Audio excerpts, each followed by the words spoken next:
All right, hello everybody. My mic just peaked for some reason. And welcome back to the Imris Saga Rising Shadows campaign. This is Chapter 2, Session 11, and we're getting back into the swing of things. It has been a while, mainly due to my computer imploding on itself and then having to be fixed at expense and effort by myself. We are down Sara today due to them having conflicting engagements. But we're going to shoulder on, get into it. It should be a lighter session regardless. How's everybody doing? I haven't talked to you. I've talked to Jack the normal amount, but I haven't talked to all of you the normal amount. So how's everybody doing? Everybody good? All right. Doing okay. Finally getting over that chesty cough. Still got it a little bit, But I've been taking Dayquil and NyQuil and letting the two fight it out, and so far my liver hasn't died. So far. I've got a Scotch. I don't know if I want to call it a Scotch liver, but a Scottish liver. They're made to handle strong tolerances, including Scotch. I'm actually now picturing it battered like a Scotch egg. I was picturing it as part of haggis. When you said a chesty cough just right now, I all I could think of was your comment on your appearance last session. I exposed. If there is anyone in the audience that was offended by just that V that it's not the V that the audience wants to see, but that swoop that I had in those flannel PJs, Lord, I did not mean to make this channel not safe for work. I apologize to God, my mother, and Jeff Goldblum, not necessarily in that order. I think I've killed Jack. I was going to say at the start of this that this is probably going to be the last last session of this chapter, because I feel like we're moving on to a new arc. But maybe this is just it. Maybe this is the last session. We do like a little epilogue. We're all killed by like weird space V that appears. It's fine. All right. So last session, we did conclude the arc. At least Alveron's initial arc. We had a sort of two-parter between our party and the crew of the Blackened Skies out on sea. You guys, unlike the last fight, you guys definitely were prepared, ready. You were taking them down one by one up until Captain Otheran transformed suddenly into this monstrous kraken creature. At which point, people were flung about, things happened, but eventually the party overcame, slaying this foe, and Alveron maybe finding some measure of peace in everything that has happened finally. You destroyed the Blackened Skies per Alveron's wishes. It was blown up, set aflame, and left to sink in the Wraith Sea just south of Talanfagan. But you made sure to take all the valuables first. So you've got a nice haul of treasure in the process as well. And you guys have just arrived back in Talanfagan, having sailed back up. So you've been gone. By the time this is all finished, you've been gone, about a day and a half or so, with very little in the way of sleep for both yourselves and the crew. So as you're getting off and,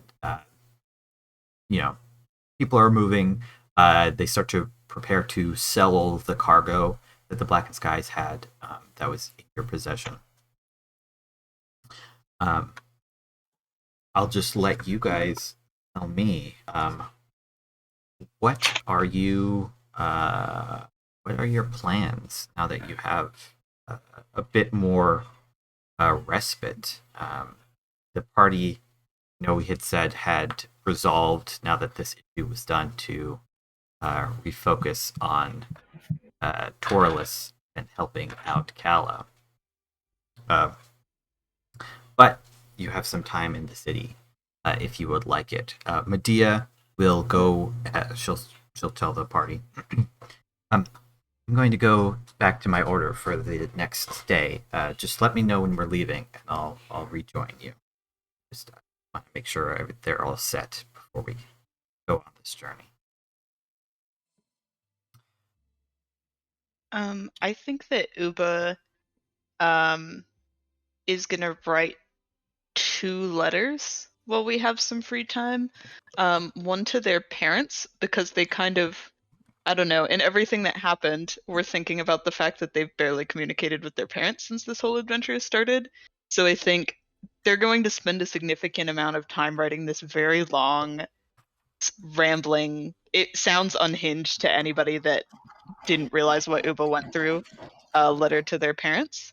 And they're also going to write a letter to their palace. I don't think there's time to actually go, but they're going to write a letter just checking in, because they're also like, I'm a lord now. I probably should actually have some responsibilities for like I think Uba would call it their kingdom, even though it's just like a small town. Sure. But yeah, so Uba's trying to like actually check in on people and is like, need to be a little better at communicating with people.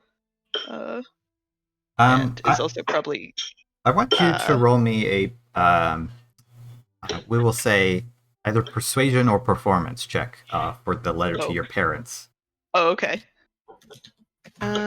Persuasion or performance. Those are both really bad for Ubas, but I know. We'll go with persuasion. I'm sure it's fine. That's How not too bad. Oh, okay. I'm just guessing you don't show this to anybody, but No. it's despite the rambling nature of the letter, it sounds like you've communicated what you wanted to. Cool. Mm-hmm. The letter to the castle, you will know, will only take a couple days to get there, so you might get a return letter before you leave, depending on how long you're in the city for still. But the letter to your parents certainly will take much longer to get a return letter if they send one. Though you might pass through there if you want to. That is not out of the way unless you guys are just teleporting there.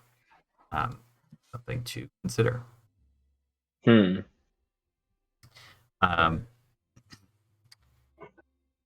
You do all return to, or at least the rest of you do return to Melf's, both to have meet back with Ort and regain the orb. Which Alveron, you still have to figure out what. Well, not Alveron necessarily, but the party still needs to figure out what you're going to do with that. Seems like Alveron is decided to keep the armor and sword, but the orb. But the orb, it's not that valuable to you guys right now, but it is definitely very precious to any clerics or priests of Samalis. They would pay dearly to have it back. I thought that Uber's thing was still going. Before we get back, even like as soon as we step off the ship and Will is like in a slightly less comfortable place by being on land, there's like, you've known Uber for longer, but all of you have known Will for like a relatively long time with a lot of stuff, and she's never really looked tired. But there's like just a weight to everything about how she's walking, and like now that she's on land without the buoyancy of the sea underneath her, she's like almost like just drudging towards the tower, not really thinking about what to do next. But she does look just heavily exhausted by the lack of sleep from the last day in particular, but then also the week or so she had before that, where she had some other stuff happening. But I think even through that, she says, I think we probably need some time to recuperate, both physically and emotionally, and it might be for the best if we don't give ourselves a deadline that we leave by, so we know how much time we have to rest. I can agree with that. Kind of looks at Alveron and says, maybe 2 weeks to prepare? I think 2 weeks in the city, hot baths and fresh food would do everyone a world of good. And the chance to just rest. She nods and with smile says, "Aye, aye, Captain." And you can tell that interaction is the last reserves of her energy as she almost slumps probably into Sulveran. And she can still walk, but not very well. Kala will actually come to meet you all with once they hear that you're back. Will come to meet you with Kella in tow as well. So they will accompany Will back to the tower. Slump on Kala instead of Sulveran then. Slumping as you go on various different characters. Yeah, just bounce around, falling on people. Ping-ponging.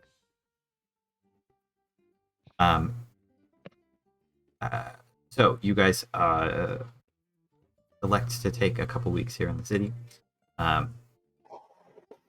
You've just come off a resting period, but the last 3 days feel probably as long as your trip to Tal Losanad did. So you definitely feel like this is a well-deserved rest. Sulveran, I'm just curious because you haven't had a lot of time to process some of the news that you've gathered. How are you feeling now that you have some rest time to look forward to again? Sulveran, whenever Will made her speech about, we need some time to rest, was very placid-faced, but his nod was a little bit more fervent than usual.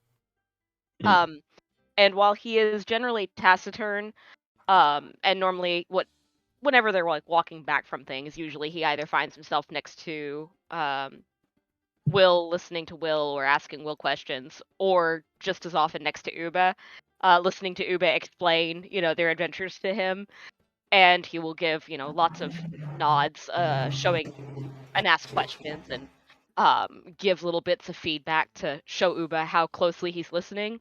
But he's not quite doing that this time. He just stalks along. And I think once they head up to the tower, he's not going to retreat anywhere. He is just going to go find himself in the most central location where he generally expects people to either gather or at least drift in and out, which is probably where they take their coffee or the kitchen. And settle in with a book that he doesn't quite read. It's one of the herb books that Melf gave him to read, and he just sits down with that, but he's clearly not flipping pages. It's not so bad as he's got it upside down, but he's not reading it. You do also remember, or I will just note to the party that I don't think Alveron or Medea were ever really told all the information that you learned, unless I'm mistaken. This is true. And the reason I know that is because we had an out-of-game discussion about what Sean does as well a while back. Sean has been playing in the dark about some things. I think for A's, what Will is going to sleep for until 2 days. The morning of the next day. Okay. Yeah. After probably with her last shred of energy, ascending to her dad and thanking him for letting them stay and looking after Kella and Kella. But her plans over the next 2 weeks are to start with getting everyone together and being this is where we're at, this is what we know. Where we've done dangerous things, we just killed a kraken, we're competent, we don't know what we're going into for this. But then also beyond that is going to take the next 2 weeks to train a lot with Kella and Kella, advance Kella to more combat sparring for a couple of weeks, and also try and get Kella up to speed with where Will is at. That is generally going to be available beyond that as well. Can I say that Uba has also been observing you teaching Kella and is trying to do the same thing with Kojin to probably significantly less successful attempts, but is like, oh, okay, Will taught Kella how to fight this way today. I'm going to try it with Kojin. And I'd say that Kojin is maybe getting a little bit better, but is not quite picking it up like Kella would. Yeah, I mean, Will is always happy to increase the class size to teaching Uber slightly about teaching.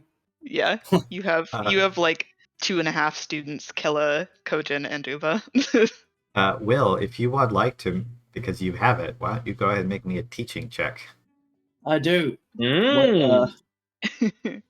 I'll leave it up to you what stat you want to use. I could see Ian's charisma in this situation. Maybe even Dex. I think Will is teaching in her normal fashion, which defaults to charisma, where she's like explaining a lot of things and then watching with hands-on stuff and like correcting and cajoling people to be right. 25. Ooh. It's pretty good. It was hovering on that 3. I do like I know you said that the dice weren't that different, but I do like them. Yeah, there's a lot of extra dice options for that Andrew added, so we all have like more options if you wanted to go through and have a look, because they're very good. Changed mine very, very slightly. I can't even. I'll roll something. But yes, with the 25, you in this couple weeks, you had kind of not been avoiding, but just hadn't yet gotten to teaching Kella that part of your repertoire of skills. And this is probably, it's something that they understand on maybe not a fundamental level, but they get it. Like they, even when you first saw them, they had that wooden toy sword that the kids in their town beat each other with, as kids are wont to do. So this is obviously more structured and refined, but they understand the idea behind sparring and doing stuff like that. Yeah, I think we intermittently change between Will spar with Kella with like tipped rapiers. Will learnt fencing really strangely from like a 7'5" tall Gathite man. So like even the height difference in like training is not unusual to her. And Will is not that dexterous, and I think Kella probably is slightly more dexterous, so they're probably quite an even match with a rapier. But then, like, after the 4th or 5th day of it, Will is, like, starting to have Kella and Kalla spar, and then will, like, throw fireballs near them and get them to, like, get Kella to use, like, try and manifest magic in the middle of a sparring session. That kind of thing to do it, and is like while watching Kella and Kalla explaining to Uba like that you have to train for the pressure moments. Everybody's good in the moments that aren't hard. You've got to be good in the moments that are hard. You've got to be good in a storm, not good in a pod. Like, does this manifest with like tightrope training or like like it's just there's a lot of stuff happening. So they're sparring with Kalla, who has more unusual fighting styles than Will does. Will is a very like direct fencer. Kalla is more like prone to, I imagine, dirty tricks and like strange weapons and things like that. But also Will is like throwing different cantrips around, and occasionally like a giant hailstone will just like splash through the middle of the section as Will's trying to master that spell. And on top of that, Kella has to be prepared to manifest magic when Will calls for it. And that's also a thing that she's not like 100% perfect at yet. So it's just like an overload of stuff, and you have to be able to, in that moment, do the thing. So it's not like easy training. It's probably the hardest training that Will has put Kella through.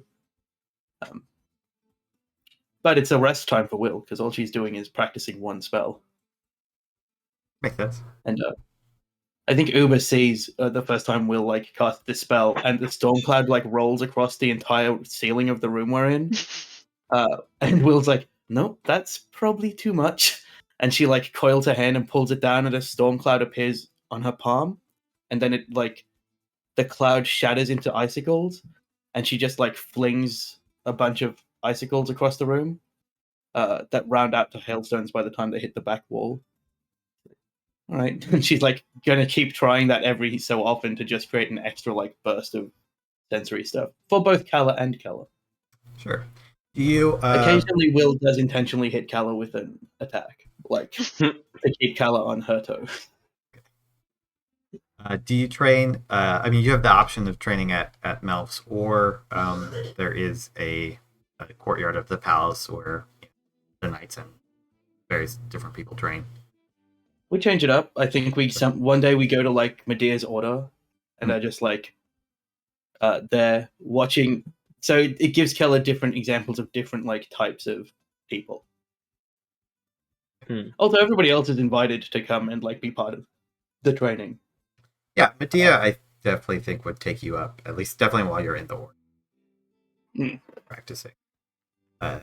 Archipelagos.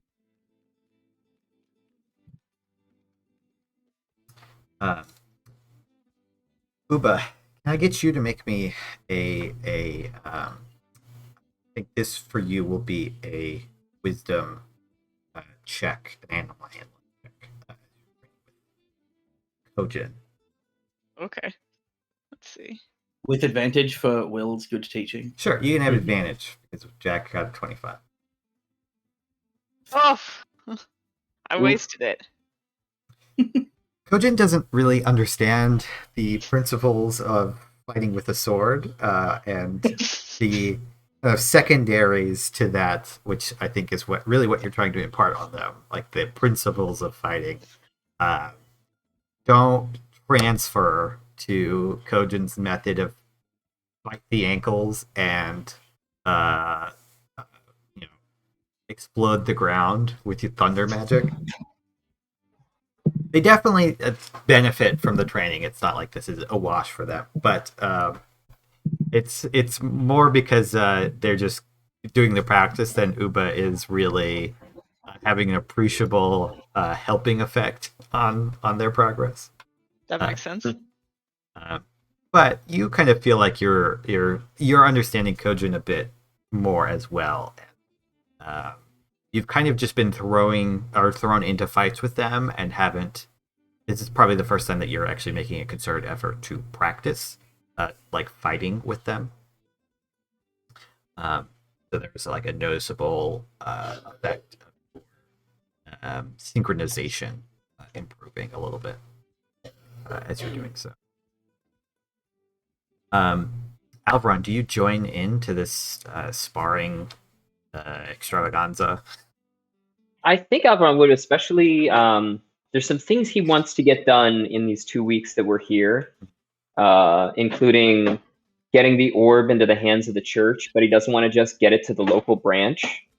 So yes, he does join the training, but probably after the first week because he's going to be very busy for those first couple of days. Okay. What about? I'm going to loop back to that. I'm going to come back to the next. Sulveran, do you join in this training at all? He does occasionally. I'd say probably about 50% of the time that they're training, he is there. And then other parts of the time, he probably catches Uba's attention and, offers to work out more poisoning techniques with them, walk them through the gardens and look using the books that they've identified with that Melf has offered to increase their poisoning craft. And also as part of just a like centering Uba sort of thing, because Ubas always seem to be a bounty hunter and spend a lot of time on their own, and this is a little bit different. And so it's like it's not his religious preaching to Uba same way. It's trying to meet them at a different level, though he does often find himself muttering about his god. I think that probably Uba would be a lot more open with you because it's like, I don't know much about religion, but I do know about killing people, so I'm paying attention. This is very interesting.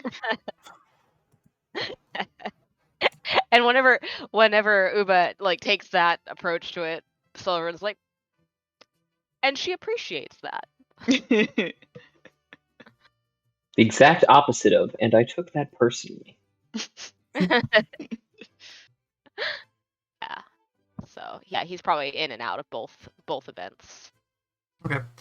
You're also at various different times joined by, when you're at Melf's Tower, Melf will stop by occasionally and offer some pointers. If it's a day when Alveron is there, he's happy to bar with Alveron and continue that bout that you had very early on when you two had met. He is a very adept swordsman. Will offer to spar with both Kella and Kella as well to offer them a particularly senior partner to try their hand again. And it's will once Sulveran and Alveron and even Uber there will like ask if anybody wants to work on something in particular. Like if Alveron wants to like get more used to having things affecting like his mind, Will can like cast spells and then cancel them immediately to give Alveron some like practice of that moment that can be traumatic for him.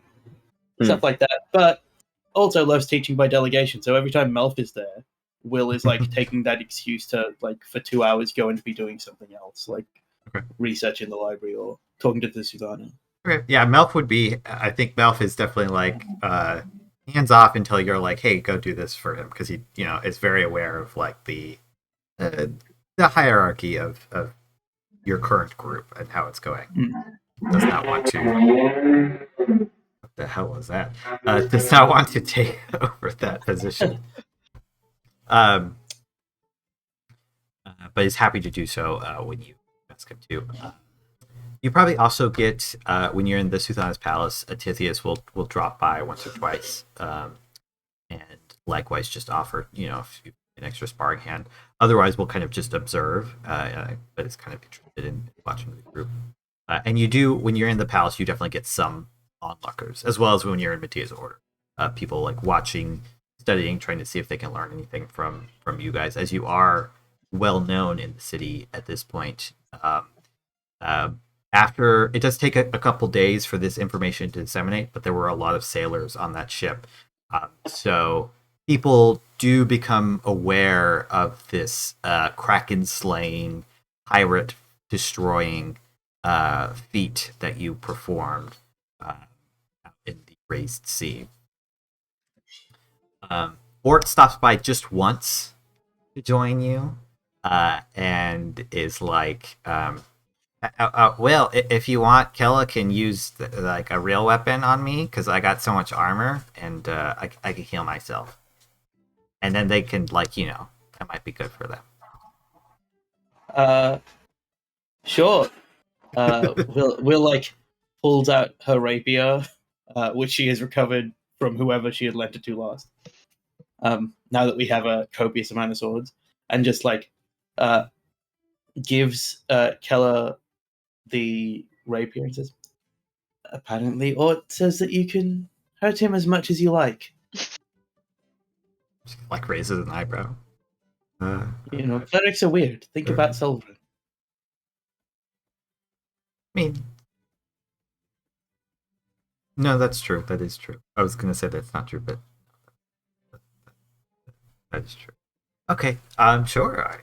Yeah. They're a little bit like slightly timid at first, but once like Ort like cajoles them a little bit, like no, it's fine, hit me, come on, right here.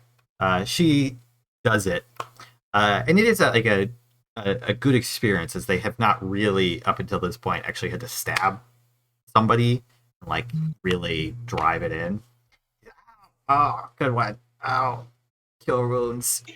Okay, I'm good. Let's keep going. This is just like another afternoon for me. At least we're not at an arena. Then they're trying to actually hurt you. So that's kind of how that training goes. I will, unless somebody else wants to do something ahead of time, I think, cut to Alveron and the orb. So there is a sizable temple to Samilis here, but if you wanted to, you could go up to Salsam Temple. It is probably the largest temple you're going to find unless you go maybe to Athos.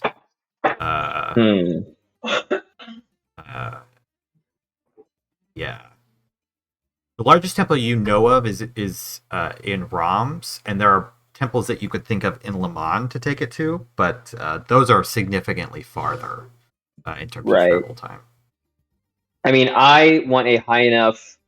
Essentially, I want to whatever the analog of a bishop would be, someone who has actual political and religious clout within the organization. Like, that's who I'm intending to turn this over to, because technically I don't have to turn it over to them. I know you said that we can sell it, essentially. And I do want to actually discuss this with the group before I do this, because I know we just came into a lot of money. I feel like Alveron would donate this to the church. He would feel bad about taking money for this. But with the expectation that the church establish a program for conscripted sailors, especially sailors who were underage when they were conscripted, rather than having them go through the regular justice system, which is just going to execute them for being captured. Having them have a place within the church, penance essentially, but have them escape death, a chance at rehabilitation, and a chance at actually receiving true sailors training, rather than turning them into unknowing first swords aboard ships that just want to churn out their bodies. Okay. That's what Alveron wants to do with it, and he would pitch that to you all because he knows that's losing a bit of money from the church. So you guys might be having this conversation after one of like either the first or second sparring things, maybe at Melf's Tower or maybe at the palace. Or when we're doing the recap of everything. Yeah, or when you're doing the debrief. So Alveron kind of explains this position to you. I don't know if the characters have any thoughts. Hila says, that sounds like a very noble thing. Of course, I was not there, so it's up to the rest of you. Kella or Kella? Kella. I was going to say, it's not Kella. Not Calandra. Just above board real quick, what does the orb do again? Just as a reminder. Sure. Gives control over sea creatures. And then I assume if it's, also not encumbered, what's the word for it? Attuned. If it's attuned to you with other artifacts, I assume it gets other abilities, and the armor and the sword get more abilities too. But so yes, that is true. It does. You can charm mechanically. It's a DC 18 check. They'll any sea creature, and they'll be charmed by you and willing to follow most verbal commands to the best of their ability. Even to their personal harm, unless it's just they won't do something that's completely against their reasonable nature. But they'll fight stuff for you, stuff like that even. So they'll go like that far as to put themselves in harm's way. You haven't attuned to the orb, the armor, and the sword at the same time, so you don't know what that cumulative effect might be, but you know that it's part of that as well. Yeah. Now, I do have the armor and the sword both attuned. So, and I guess that opens up to knowing what the other abilities of both of those are when there's two. But I still do want to... I don't see a reason to hold on to the orb.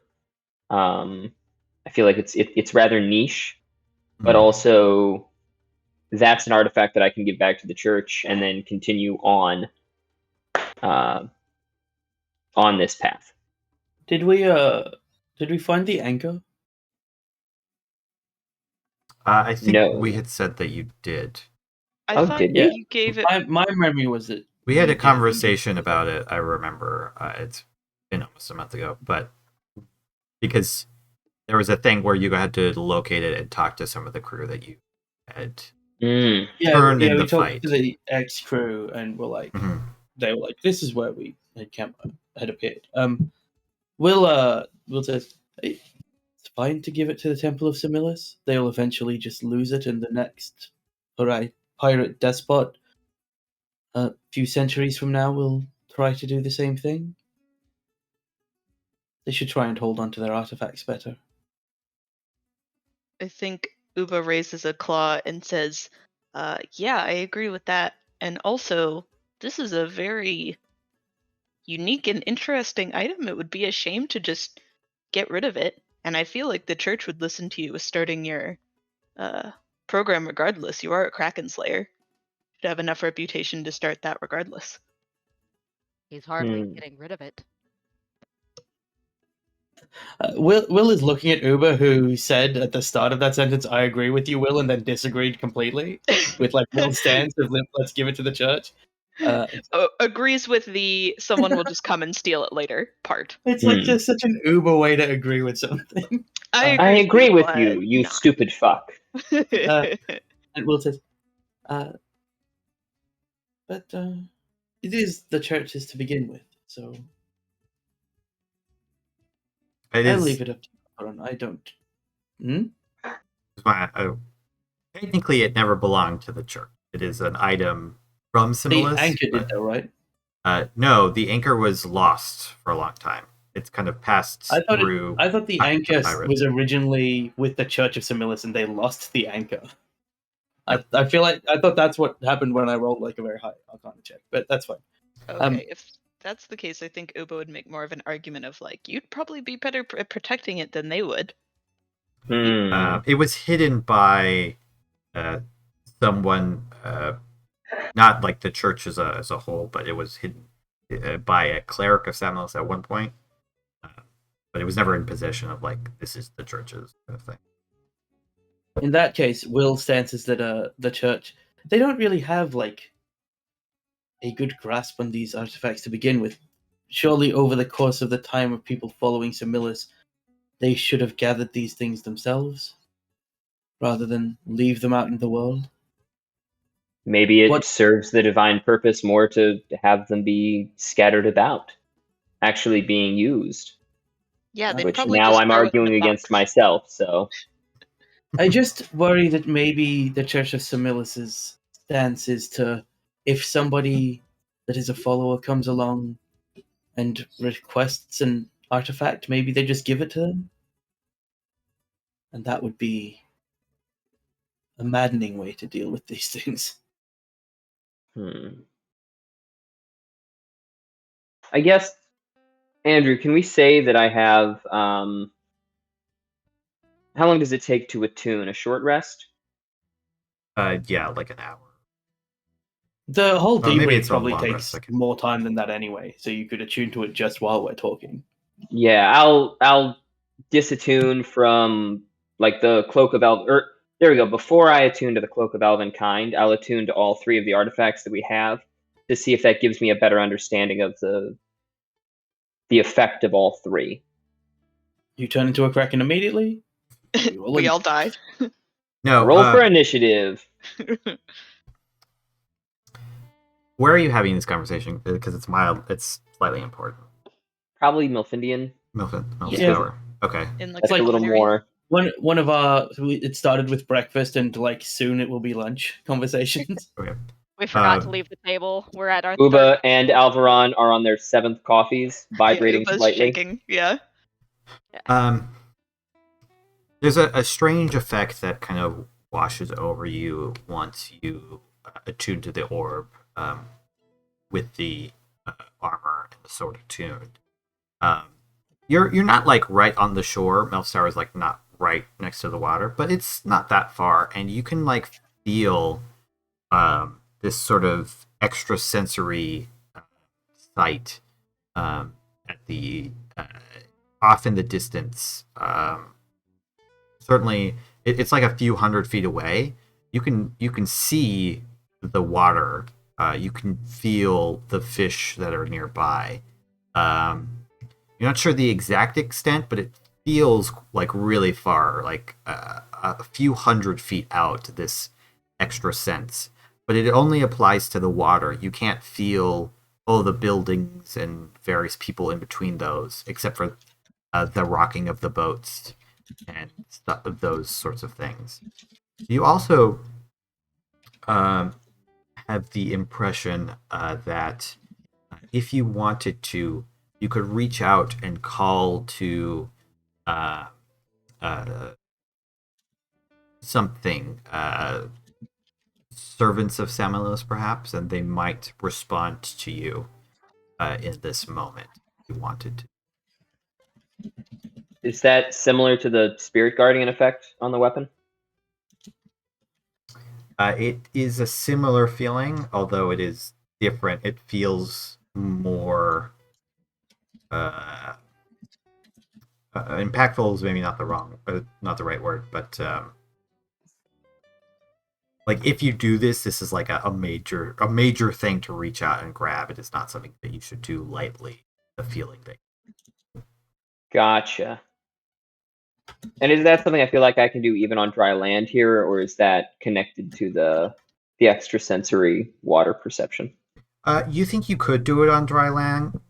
You have this sneaking suspicion that if you were out way in the middle of the desert, it might not work, or it might not function as easily. So you'd have to test that to be sure. You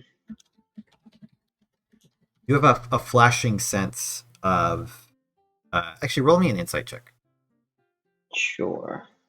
Did you tell us that we were doing this, or are you just like... Yeah, I would. And then, okay. I'll be like, hold on, before we go much further with this, let's see what actually happens when all three get broken out. All right. Nice, 20. Okay. In your mind's eye, you see a flash of the spectral ship that you saw off the bow, off the side of the ship after you had defeated Captain Otheran. A crew, slightly spectral, not ghost-like in a terrible manner, just slightly translucent. A younger woman with a fake leg, standing next to several other what seems to be crew members. Each of them interesting and unique in their own way. One is perhaps a some kind of warrior from the north. You get the sense of some druidic magic from them. Another seems to be, you think, a cleric of Samilos, or at least once was, and so on. One of them seems to be quite young. One might describe them as being a child, mixed in all of the others, as well as this big man with a impressive sword at their side. Gotcha. Am I forgetting anybody, Jack? I think I got all the characters from that. I'm pretty sure there's a gnome monk. There's also a gnomish... You're right, I remember now. There's also a gnomish monk there. Oh, and just a very plain looking, like, crew hand that is also a bard. I think there were 6 people. That's right. Plus a dead. You see all of these people standing in your mind's eye that you might reach and call out to. This is, but again, this is like a major act that you would be doing, and it would have, you feel repercussions for calling out to them. Gotcha. Do I sense any change in the sword and the armor as well with the new attunement? Let me double check that. The armor I know is not affected, or doesn't appreciably change for you. When you are attuned, you can feel the sword glow as though you might be unlocking more of its power, but something about it seems to cut you off. Perhaps a suspicion of some kind of unreadiness. So you feel that the orb is a component to unlocking the full power of the sword. However, you feel perhaps whether it's you cutting yourself off or Samuelus doing something that is not yet available to you. Okay. Is there, and feel free to kibosh this, obviously, is there a place on the armor that the orb fits into that molds in amidst the barnacles and the seashells and everything? Or do you have to just kind of hold it? If you look at it, you're kind of looking at the armor, looking for space. The orb is quite large, as I had described it for it. A little. It's not quite like crystal ball size, but it's a little bit bigger than, say, a baseball. You could grapefruit, perhaps. Yes, sure. We'll go with grapefruit size. You could, as you're looking at the armor, and you kind of think to look for a spot to place it. You could place it in the chest. There is a bit of a recess there. It's when you do so, it does kind of sit in there. It doesn't become like melded or fully attached, but it sits there and frees up your hand. Equally, you don't have to be holding it while you're attuned to it. Put it in a bag or something. Right. I could have it in my purse. It's just, aesthetically, if we're going to go for, off-body carry is never recommended. But okay. I explain as best as Alveron's able this feeling of we knew from before. I think, Will, you were the one who figured out that this can be used to commune with creatures of the sea and command them. With all three of them together, that ship that we saw, or was that only my vision, Andrew, or did everyone see that? I don't know if everyone saw it, but everybody could have seen it. I think Gotcha. For sure Will saw it, and I know I mentioned that. Sorry, Marissa's character Morgan saw it. I remember. Okay, I can use that spectral ship that we talked about after Orthrin was killed. It feels like their crew is accessible, that they can be called on in a similar way, but I very much get the feeling that doing so should only be done under dire circumstances. This is not cheap. And to specify something, you would have to you would give something up, something of yourself, in order to do this. This would not just be a thing that you're doing for free. Right. Can I make a Arcana or History check? Yeah. Kind of try and. You could do either. Okay. And then it will be Arcana. Alveron said this stuff aloud, right? Mhm. Yes, to everybody. This is free chicken. All right, nice. Only one and higher in that than same light. passive Arcana. Okay. What was that, Charlie?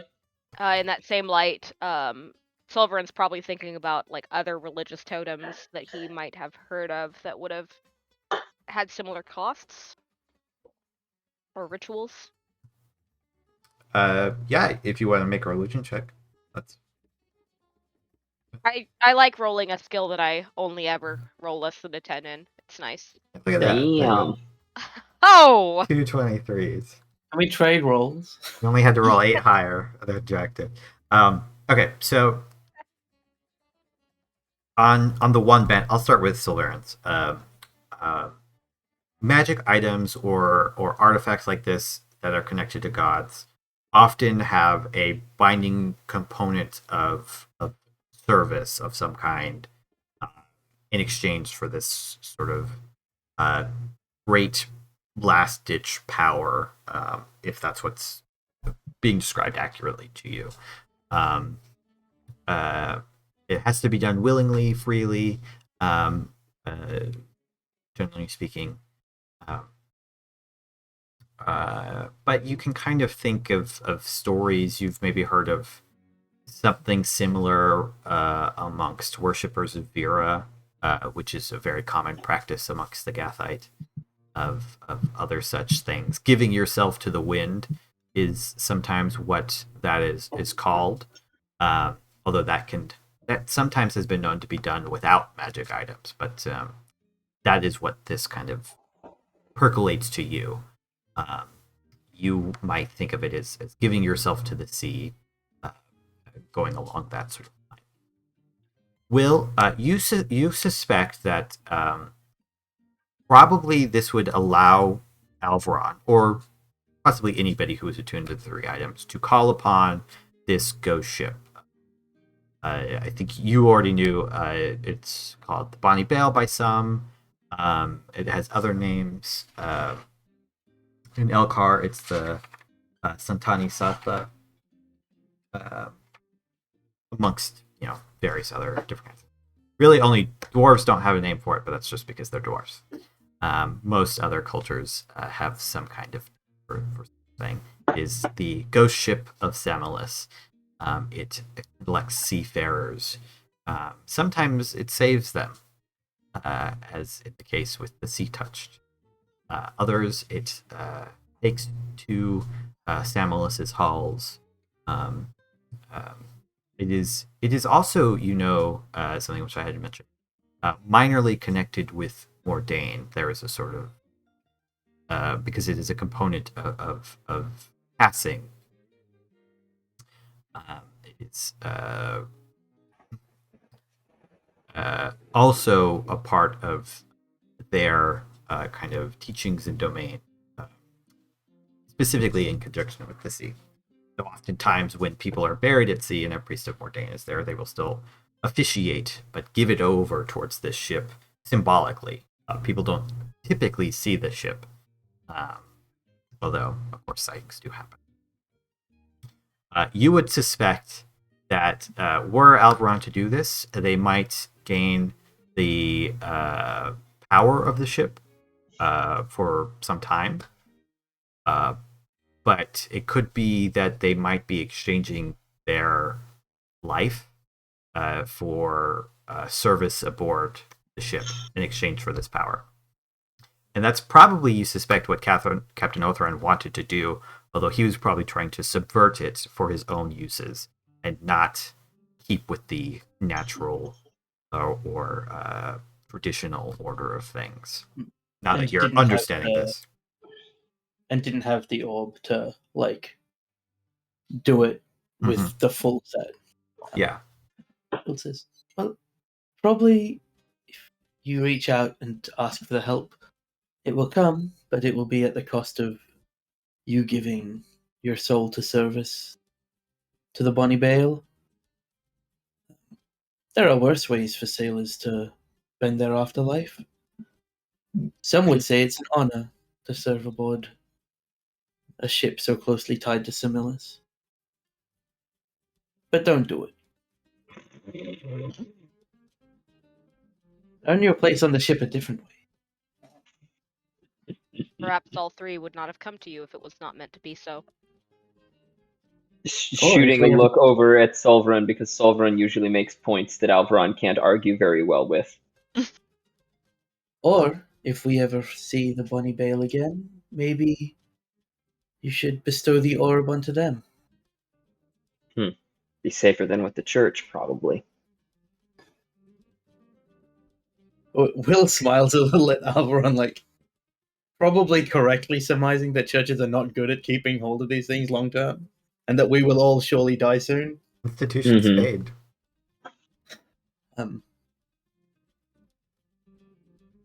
Okay. An interesting conundrum. I think after this conversation, then, and with the attunement and feeling it out, I agree then giving it over to the church is likely to create more problems for us down the line. I'm going to want to find a longer term solution than just holding on to it. Maybe the Bonnie Bay is... Hold on, wait. Andrew, Bonnie Bale. Maybe the Bonnie Bale, if that can come full circle in that way, that is poetical enough. We find out that it's like putting a bag of holding in a bag of holding. It literally blows up the universe. Blows up the universe. Semillus dies. The oceans dry up. Alveron is the new god of the sea. We did. Oops. Mission accomplished. I will still try to hold a meeting. What was the priestess's name? Naina? Yeah, Nyana. Naina. I'll ask her to accompany me to the next largest temple and have one of the higher priests send word ahead that she and I are coming. Because I want to have this meeting. We've stopped to, and also this is open if anyone, I know people are going to be focusing on the training, but anyone who would like to come as well. Essentially coming from the perspective of finding out Alveron is sea touched and confirming it, slaying someone who was a literal and physical enemy of the church, seeking to corrupt their religious artifacts and institutions, etc. Full account of our deeds and everything else. Meet with some high-mannered priest for closure on the incident, and then demand is probably not the best word for it, but strongly say that, of course, we don't seek payment, but this is the path that led me here, and this is what I believe the church could do to make life better for the next generation of young sailors, and present it that way. We'll come with you if she can convince you to teleport, and then convince the Suthana to just let us teleport there and back. That's fine, if you have the inclination. Yeah, I have no issue with taking the teleport instead. We'll send word ahead to the church that we're coming. Okay. Take Nyana with us, and then do that. You sit down for this conversation, explaining what's happened, what your points of views are. I should note that Will is not there for this conversation. Will wanted to go to Salsam Temple for another thing, but was like, well, let's teleport, and then I'll be there if you really need, but I'm going to do my own thing. Alveron doesn't know what gaslighting is, but he feels a certain kind of way right now. Will, ironically, is going to the Temple of Sil, so, it makes sense for her to be slightly duplicitous and, let's teleport, also bye now. Fuck. You're left on the teleportation circle in the middle of all these temples as Will walks off. But eventually you have arranged this meeting. You go, you meet with the head cleric of the Salsam Temple. The Samilus's temple in Salsam. Mm-hmm. You have this conversation with them. So, so I'm not mistaken here. You want this organization or funding to be set up to help Press Gang sailors, right? Yes, and I am, of course, willing also to make a contribution to this effort as well as my services to the church. This request or strong desire being made in light of services already done unto the church. And yeah. Naomi is there to help clean up my language on the way there and put it in the right priestly terms and everything. Sure. So that Alveron's bumblefuck with Arcana speak does not get in the way of any of this. Okay. He knows what he is, Marisa. He knows what he is. Fair enough. And you're keeping the orb. So was there any other thing you wanted to from this conversation? No, I am going in full regalia, like, and probably this is the most of the set of the sea regalia of the Sea King that's been assembled in quite some time, right? Yes. You are not aware of when the last time these 3 items might have been attuned to the same person. It certainly was not in living memory. You know, but possibly before the blight. That would heard of. Though it's possible that others have attuned to it. Their names or stories were just lost to history. When you come in and you meet and everybody can see this, many of them don't react immediately, but those who do have like a very strong reaction, like gasping, like looking, seeing you like with all these items, this sort of almost mark of office here. Some of them bow.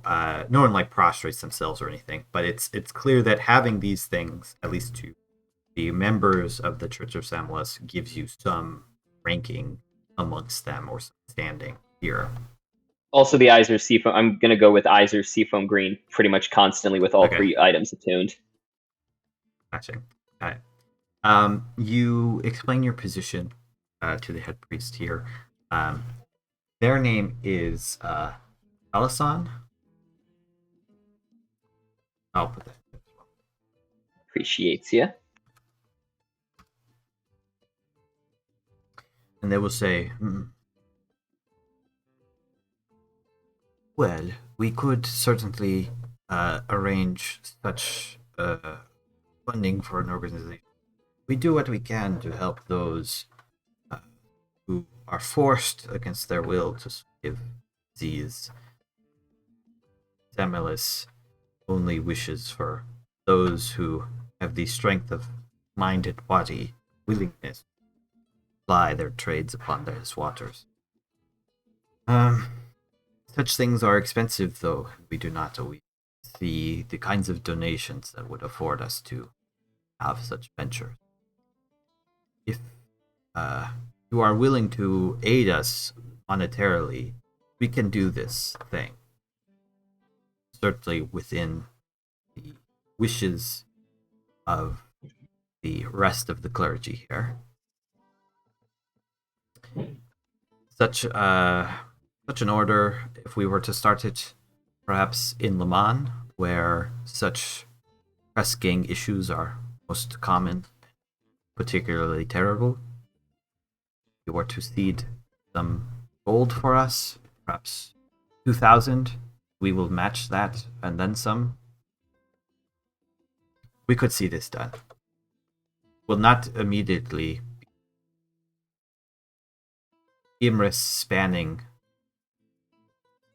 effort, but I imagine it would grow. Perhaps we rescue more and more of these. I am well aware that waves begin small before they crash on the shore, High Priest Callison. I very much can help with the starter funds for this, as well as I have currently under my command at least 1 ship with writ to tackle these issues as well. So that ship can be a continuous source of funding going forward. Some shares of that, as well as returning press gang sailors to the Enclave, as it were. We will coordinate with your ship. Start contacting. I think Minden Port would be the best location for beginning such an adventure. We will begin the processes.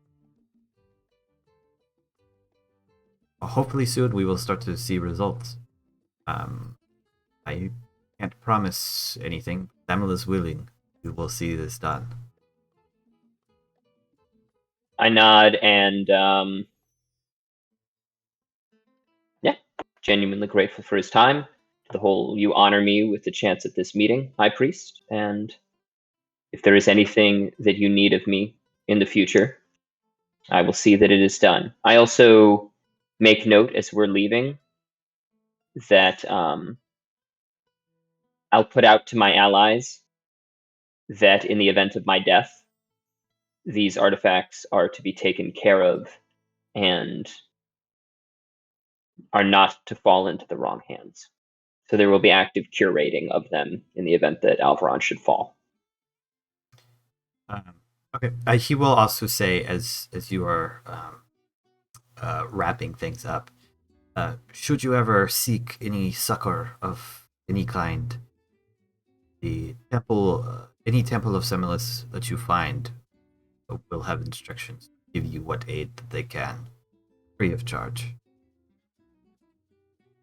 I will do my part to the church as well. Thank you. Then now to go find Will and go, what the fuck, bro? Will, you have wandered over to the temple to Sil, here in Folsom. It is, still one of the smaller temples, but here on Lake Salsam, all the temples are comparatively large. So it's a interestingly odd-looking building with kind of a slant roof that peaks in one corner in a kind of strange way, with no discernible architectural function other than to just be slightly odd to look at. It seems to like it's trying to be a classical kind of temple facade with big columns and everything like that. But none of the columns are in the same style, and they're all painted differently, giving it this very kind of garish, almost like sounds like a temple to clown sell. show. I'm totally Yes. sorry. I totally have my gods mixed up here. Still, I was like, Jack, he wants to go Wrong see character. the trickster god. Excuse me. yeah, that's the wrong No, character. the temple to Sil here is one of the larger temples in Lake Salsa.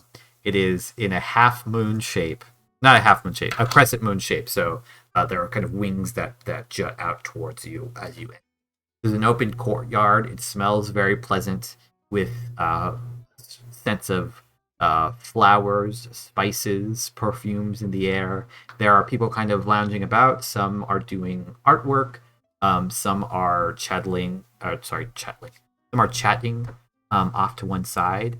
There's no like prayer space. There's many alcoves for having kind of private conversation and things like that, and also for walking about and viewing art. It would be a good spot for a date. Is the best way I can describe the majority of it.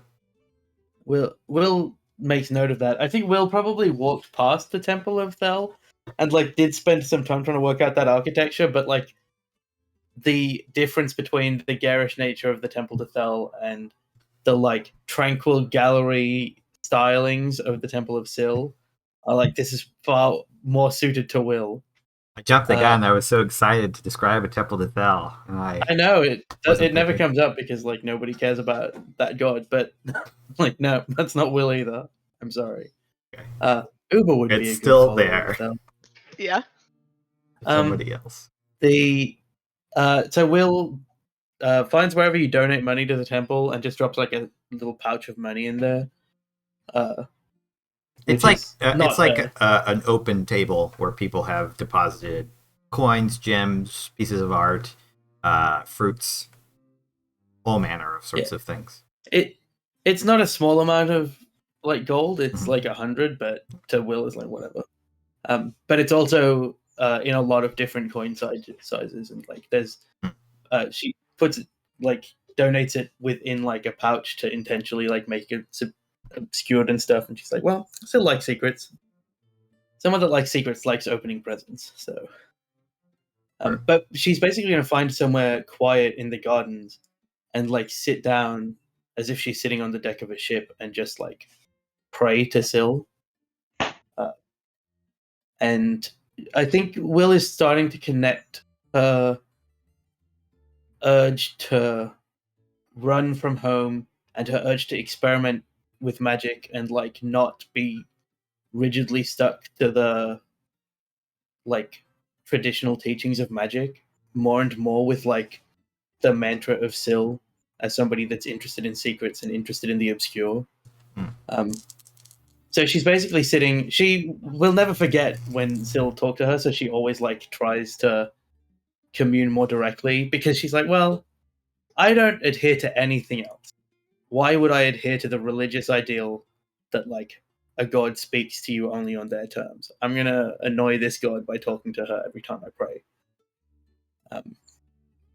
But other than that, she's like, mainly, she probably hasn't had time yet at this point to like talk to Sulveran and try and like work through some of her stuff.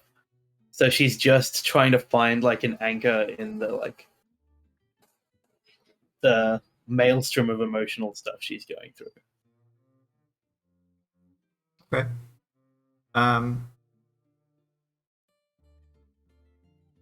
Do you ask any questions in particular of anything at all? Yeah, I think Will asks if, in particular, the path of her curiosity about the flexibility of magic and things like that is the right path to walk, or if magic should be more strict and there's dangers to like experimentation to the extent that she takes it. Okay. You don't hear a voice in your head or anything like that, but somehow, though you come in the afternoon, you do feel the area around you darken slightly, almost as though it is dusk-like, and you can see up above you many stars and the moon hanging in the sky, where it should be for the time of day, just slightly more visible than it probably should be at this hour.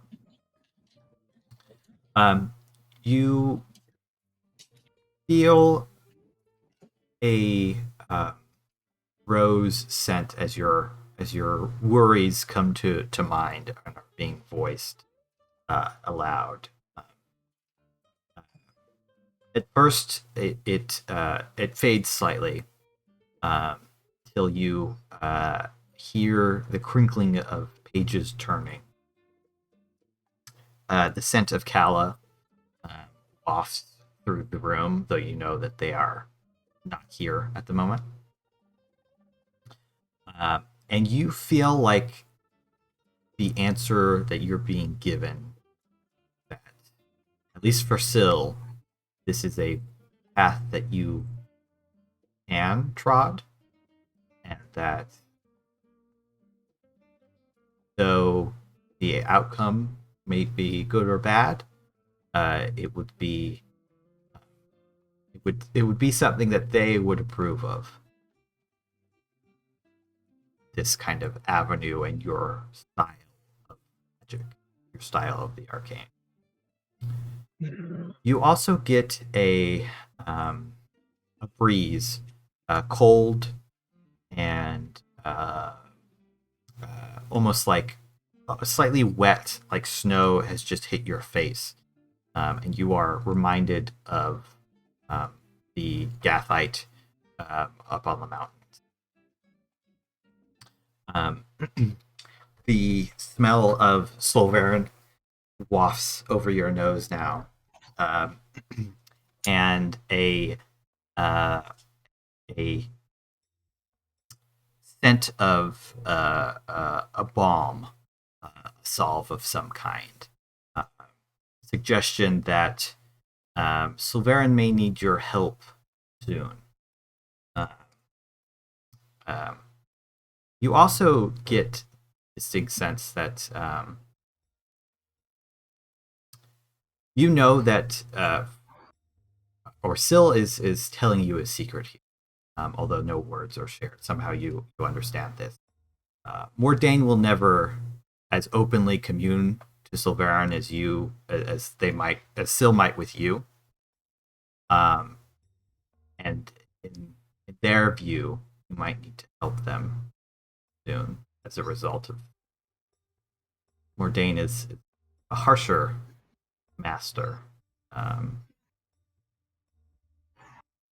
they say. All right. I think Will stands up, realizing that for all of her intelligence, like socially and just raw intelligence, she maybe should have considered that the god of secrets and riddles would not converse in a way that was as open as talking. But also just views it now as a challenge to feel like every time I hear Syl's voice, that will be like a personal victory for me. And before leaving the temple, I think she wants to find. She knows that she's never going to be a cleric of Syl, or she's never going to be to Syl what Alveron is to Semillus, like the beacon of what Semillus can bring into the world. But she wants to carry something that is like something that marks her as someone who has decided to worship one god in a way that is like more significant than just being like, oh, it's the one that my town does. So she wants to kind of look around in what I imagine is the gallery gift shop for like a Syl-based thing that might be interesting to her, like to something that she will connect with if it exists. I also can't think of what it is. There Extra are many things here, many tokens that are on display for adherents to purchase or to take in some cases free.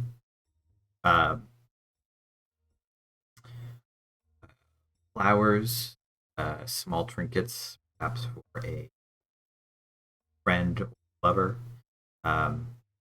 Boxes to put things in.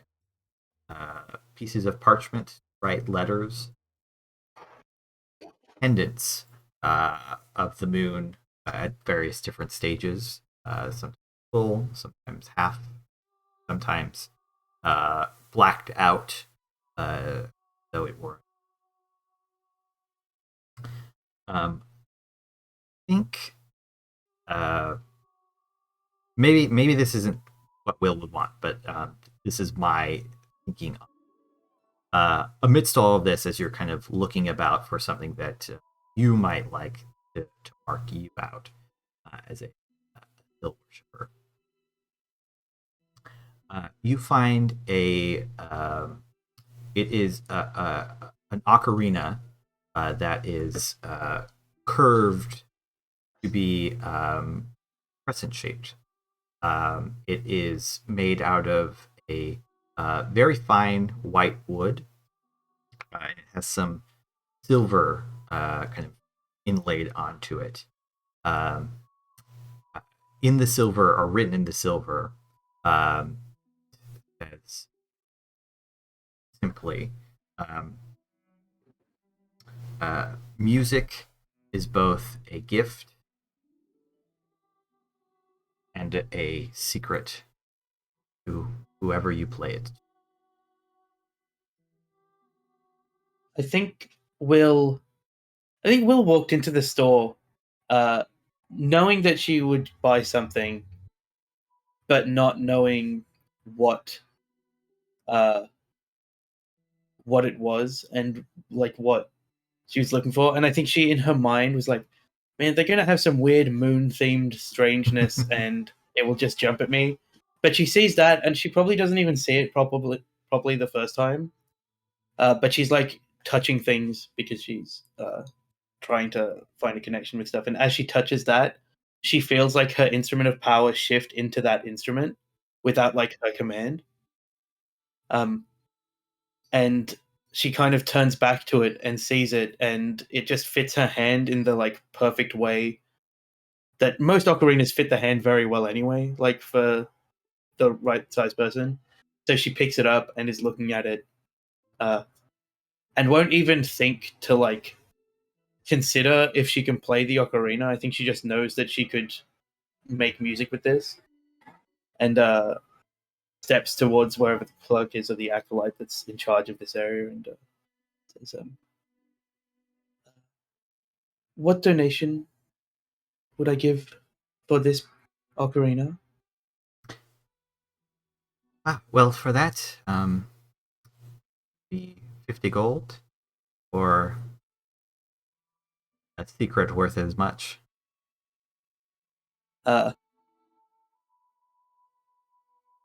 Will smiles and says, "I can tell you that an adherent of Semillus has acquired many of the Sea King's regalia. I'll donate the 50 as well." Very well. I don't think that secret will remain secret for long. Perhaps we can use it for some time. But they'll take your offering for arena.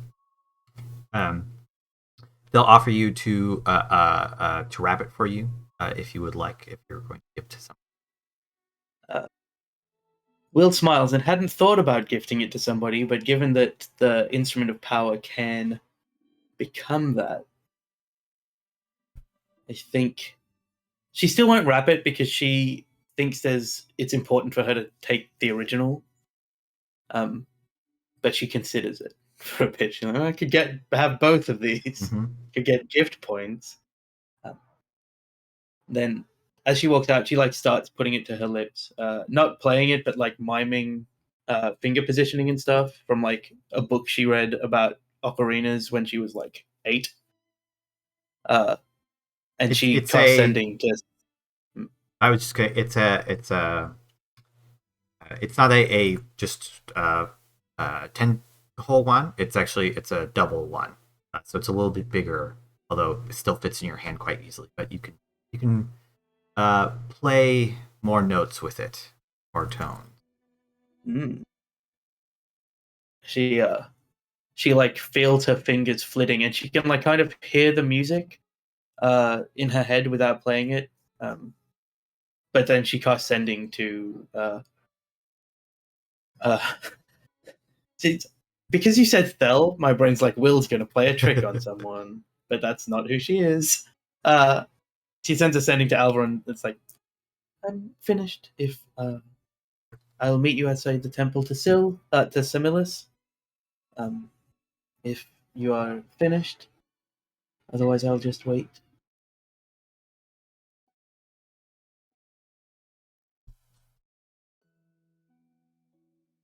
Alveron, upon receiving this message, I've had some free time. I've just been going around. Probably Alveron has exchanged his seawater on one of the exchanges and taken it from a different. I mean, how far? I'm checking the campaign map. How far away did we teleport? Not that far. I mean, you could have a few days up the road, basically. Yeah, you essentially. Could have taken a okay, but it's a larger temple, so it's got stuff from all over the place. So I'll exchange my bit of the sea for someone else's, and then receive that sending. Does this city have a market comparable to Tlantagon's, or it would be it would be smaller, but they do have a lot of specialty goods because they do service so many temples. So it's really easy to find incense and lots of stuff that priests need. Super easy to find paper, writing implements, more so than in many cities. You can find some magic items, but probably you might have better luck at Tlantagon. You could probably find more religiously bent magic items. Yeah, but those are probably going to require attunement. Yes. If they're specialty religious items. Yeah, probably. Many magic items do. Yeah. The reason I'm asking is just because Alveron, all the way up to level 9, has not been able to engage effectively at range. It probably needs a +1 bow in order to do so. And since he's got a bit of cash, you could buy a +1 bow here. Would be too hard. Yeah, they don't need attunement. Yeah. So that's going to be the So I'll send that message along to you that I want to go to the market before we step back onto the teleport pad to pick up a bow while we're here. If you want to accompany, I'll be at the marketplace in 10 minutes. Sure. We'll meet you at the marketplace. She probably, because Syl, I think, is more central to the market's probably there already, like, twittering away on her ocarina a little bit.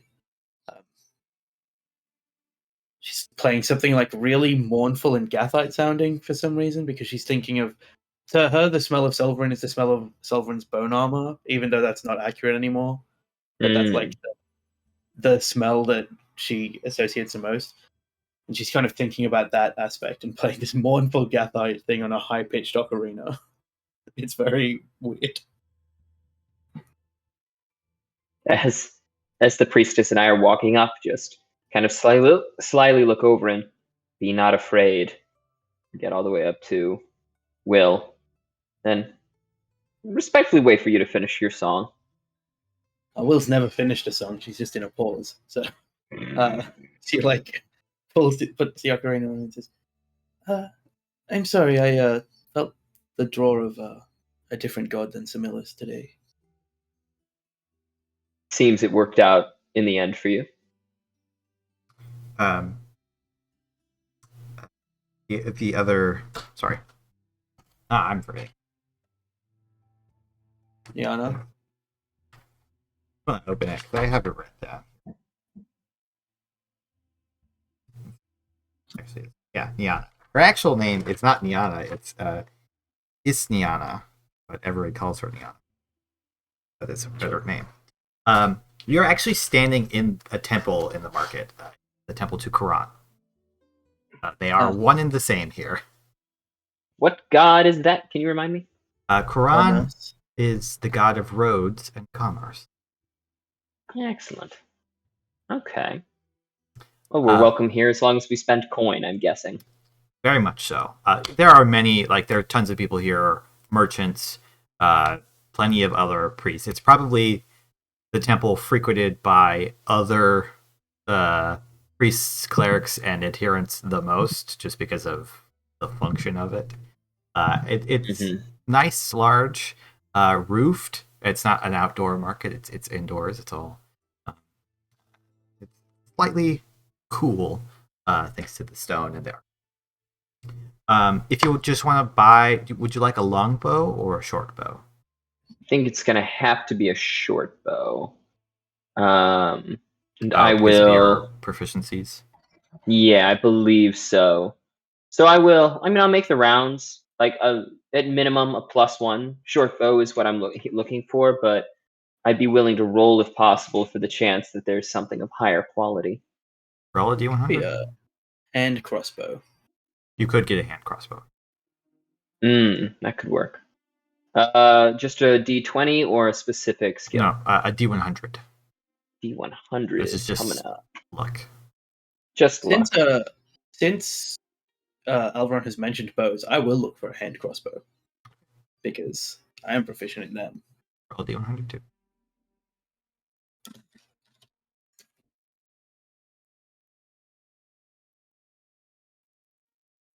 I like that the two of them are probably going to come back from their trip to the gods with pew pew. Alveron, you look about. You do find a nice boyer, or at least a weapons merchant who has a nice selection of bows. Many of them are just normal, unenchanted, although very fine craftsmanship. They do have a magic bow. This Elkarn merchant will tell you. Unfortunately, I don't have anything beyond a base enchantment for accuracy. But it is very fine. These things are not easy to come by. It would run you 300 gold pieces. I do, however, have some, if you are interested, enchanted ammunition, arrows, which have magical effects on them. They aren't cheap, but neither is your life. At that, Alveron's going to definitely crack a a wry smile. He is an Elkar, so nice. Ah, fuck, I forgot about that. This guy's getting so pleased for all of this. I forgot about the belt. Dang it. Mm. That's all right. Now, don't worry. I'm not going to take like super advantage of this. I just want to. So, what's the selection on the ammunition? So, I definitely like finger my purse, and you can tell it's fat. I'm like, so what's this ammunition you speak of? Yes, it is enchanted. I have currently in my stock. I have a couple different options. I have these very nice, and he'll pull out a bundle of arrows. It seems to be 20 of them. Hold them up. Say you can see the fletching. Very hard to come by. These are fire arrows. They burst into flames upon hitting the target, dealing burning damage to them. Single use? Unfortunately, thus the nature of the enchantment does mean that they are used up upon being fired. But they pack an extra punch, which would be the difference. I also have these. These are enchanted for the heads of the arrows are enchanted for sharpness and hardness, meaning they punch harder and deeper into the target. They also, and it'll show you the wood, are straighter and truer than a similar unenchanted arrow. Very nice as well. These can be reused as long as they are not broken or lost. Mechanically, those are +1. The fire arrows, I will tell you, it's an extra D4 of fire damage. Okay. The last set that I have, he'll pull out another bundle.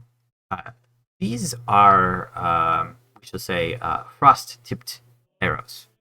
Very similar to the fire ones, though they turn into bolts of ice upon being fired from the bow, striking into the creature, or whatever target you make.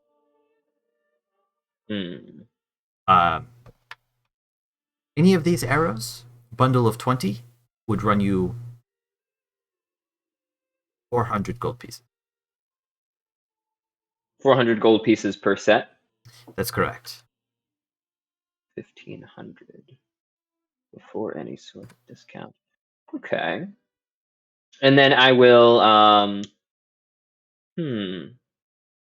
I'd feel remiss if I didn't part as armed as possible, but for full price of 1,500, that would cut down on my money for the return home.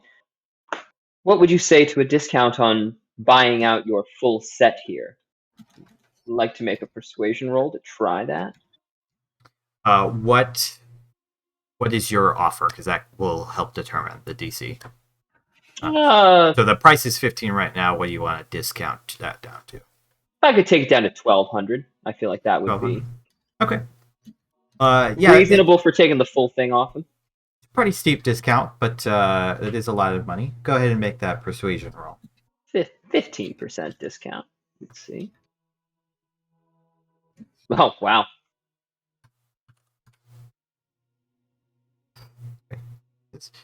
You have a very hard bargain, but you are a big spender. I will tell you what. Why don't we make it 1275, even 15% discount that way? And I could say I bartered back a little.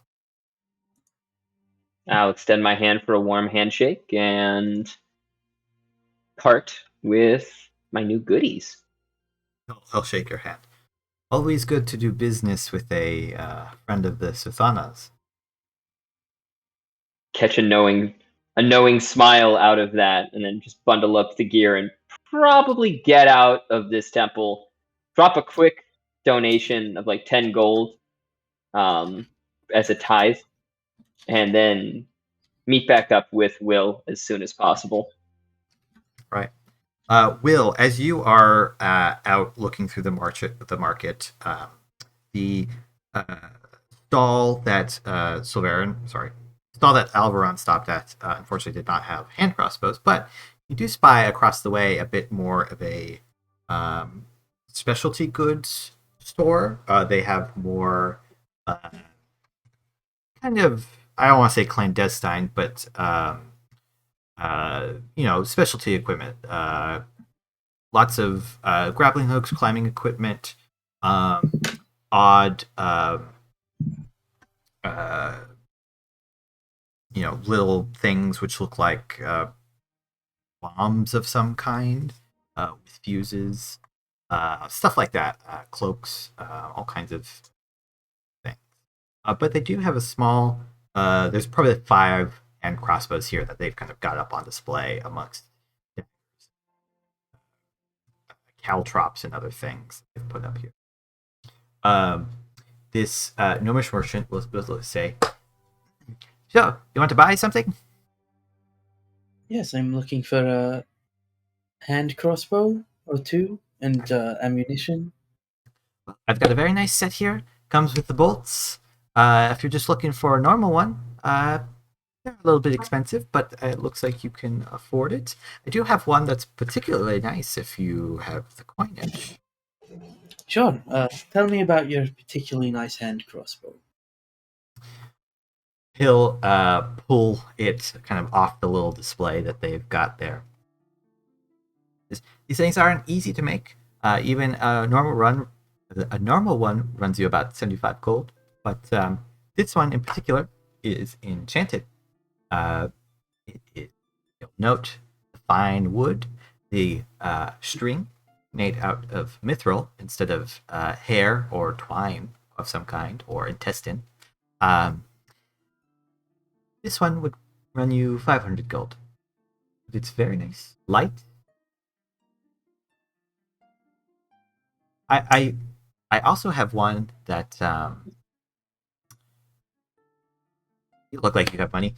They'll pull it out from under the counter, and it's got like this box underneath it. He says, "This one is what a friend of mine who's makes them, comes out of ROMs. He's been calling them auto crossbows. It loads itself, so you can fire it quicker, instead of having to crank it back each time. It's pretty rare. It's a slightly finicky. Still working out some of the kinks, but I mean, it's the difference between 1 bolt every, however many seconds, and 1 bolt a second. What? It's not enchanted though. Well, So if you're quick enough. The enchanted one's 500. How much is the 1 bolt a second at my leisure one? It's a little bit cheaper. It's 350 gold pieces. It's not enchanted. If it were enchanted, I would be charging you an arm and a leg. Well, my arms and legs are very expensive, so I'm glad it's not enchanted. How about bolts? Do you have anything unusual in that realm? I'll buy both of those.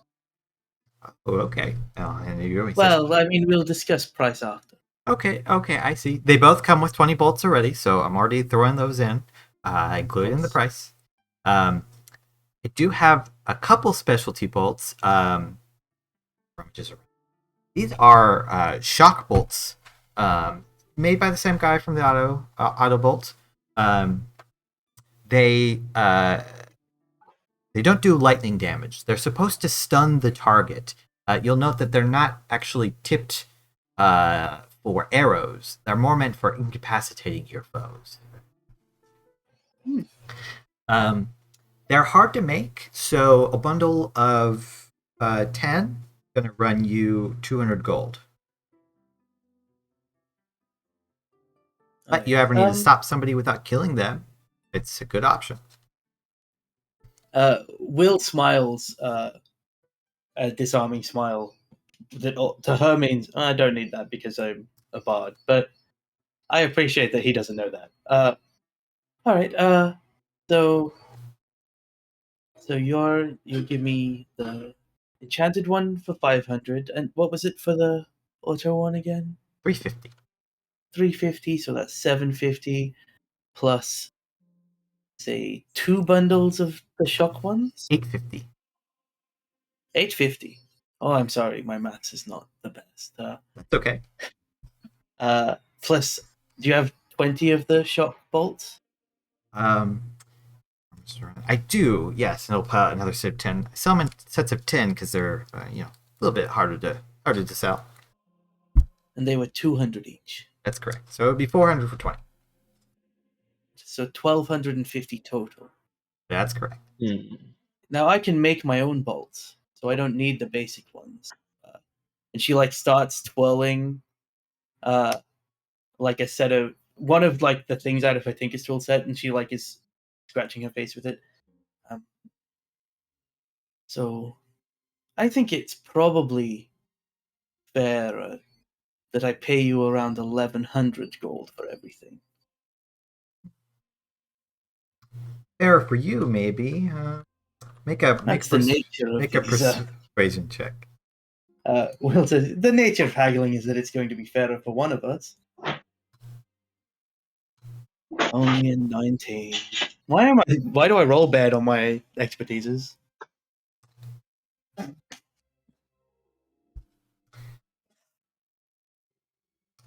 Okay.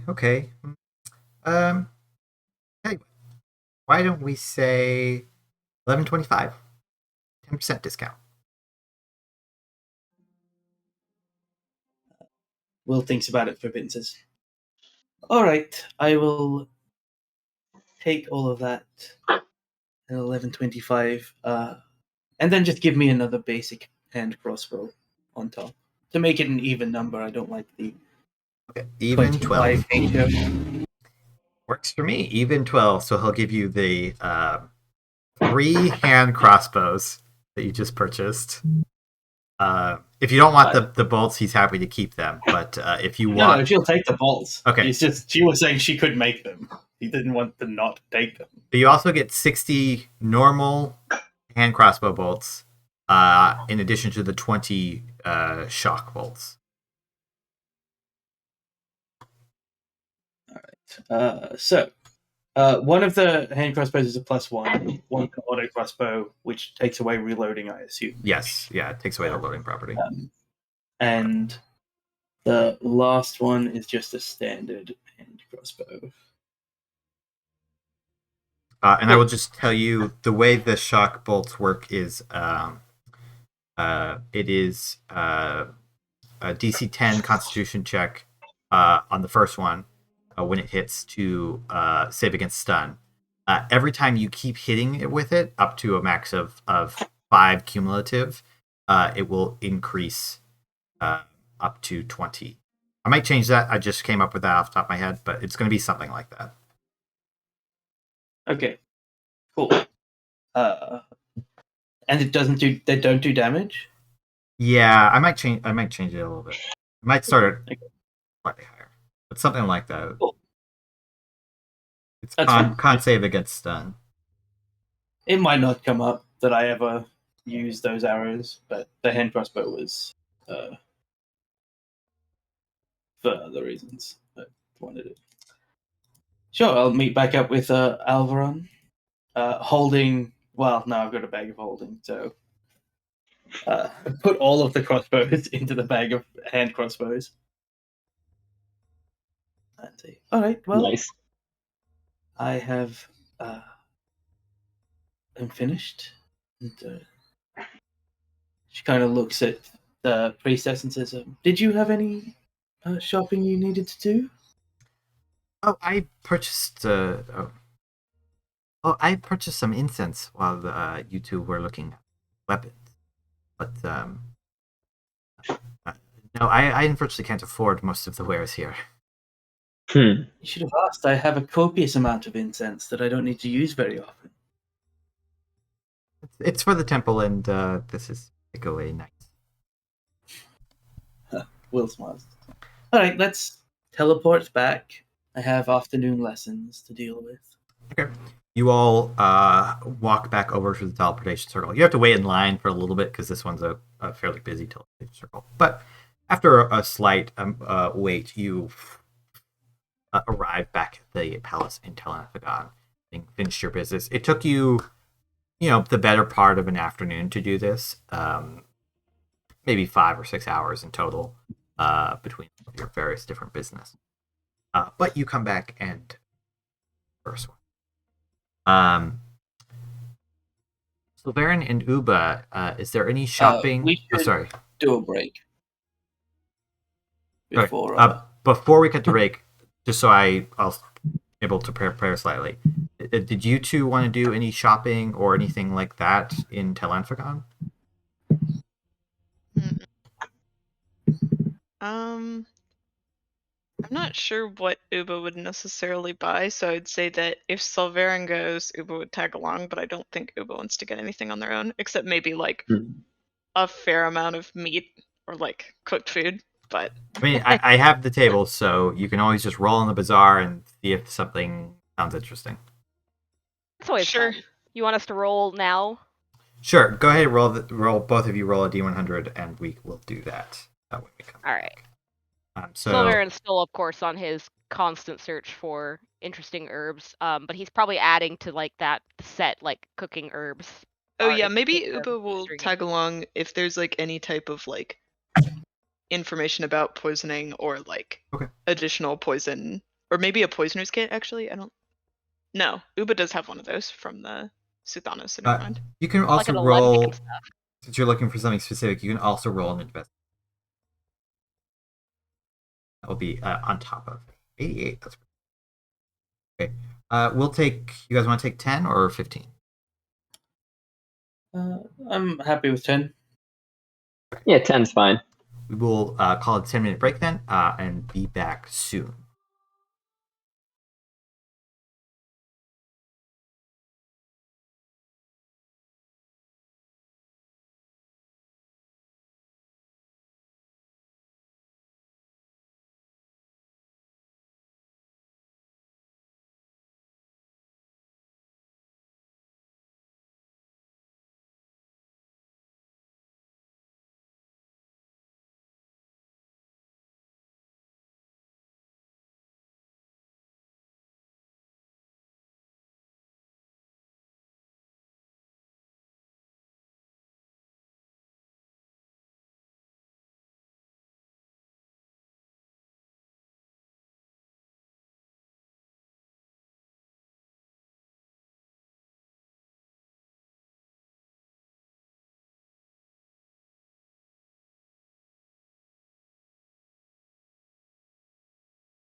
All right. Welcome back, everybody. So, on one of the days during these 2 weeks, Uba and Sulveran, you both elect to go head over to the bazaar, ostensibly to look for poisons and such, but also to browse, see what there's anything you might be buying. Based on those investigation scores, we get completely lost in the Chachkes. Yeah, we've passed the same stall like 4 times. So, I'm sorry, did you pronounce it Chachkes? Chachkes. I can't pronounce shit, man. Listen, after my fiasco, however many sessions back, I just had to jump on it. It was a good one. We have Chachkes in the I can't reproduce it. Archipelagio. I think that's what it was. Yes, Yeah. there you go. Chachkes in the Archipelagio. Okay. So you do spend some Reading Rainbow. Man, LeVar Burton would be a great guest. Only I could get that. That's a random thought I had. We have to amp up our quality. I know, right? Maybe he would do it. I can't remember. There was Maybe a he'd show just say a while yes. back that had LeVar Burton doing something for like $50. I can't remember. Maybe it was Big Bang Theory that was. Anyways, Uba and Sulveran spend a couple hours trying to find a herbalist, potion seller, poisoner of some kind, and are just unable to do this. So you've had weapons hawked at you. You've had somebody tried to sell you a carpet. There was a guy who had some camels who thought that they would really like Uba for some reason. And you just can't find them. Eventually, Uba, you're just like, well, I'm just going to walk into this tent. As you do so, you find an herbalist. Because that is the 64. Very nice. Very nice. That you were looking for. I told Jack that when the two of you had walked off, which I thought was funny. It was very funny. Yeah, so you walk in. There is it is a cooler tent. It's shaded, and they've got like plants growing out of pots here and there. Some of the vines seem to wrap around the tent in such a way. It's seemingly a slightly more permanent feeling tent amidst all the various stands, stalls of the bazaar. As you walk in, you can see currently trying to make a sale, talking to this Elkar is seems to be a water elementari, or at least that's what you suspect. They have a very human-looking kind of proportions and everything like that, but their skin is a light blue, such that you maybe mistake them for an Elkar for a second, but they have slightly more webbed than normally hands that you can see as they're moving themselves about, and their hair is slicked back as though they have just come up and out of the water. Their eyes have a very dark blue pupils, and the dark blue irises, slightly off, like a blue off white for the whites of their eyes. They make the sale as they turn to you and say, well, hello there. How can I help you today? I am Jalan. This is my store. A nursery, herbalist shop. You can buy potions here of all sorts and sizes. What can I interest you in, my short and tall friend? They look between Uba and Sulveran. The broad smile on their face. I think Uba is still very very new to the poison game, so I think Uba is going to kind of look up expectantly at Sulveran, even though this is Uba's idea. The Jalan before you also looks up at Sulveran as you do so. Sulveran, just because they're in the close quarters of a shop, when Sulveran looks down, it's almost straight down. Well, Uba, you might begin by describing the effects that you want. And he to Jalan. Did you say Jalan or Jalan, yeah, I'll type it. Jalan? Yeah, to Jalan, he says, almost in the same breath, I am a minor dabbler, and Uba is beginning to as well.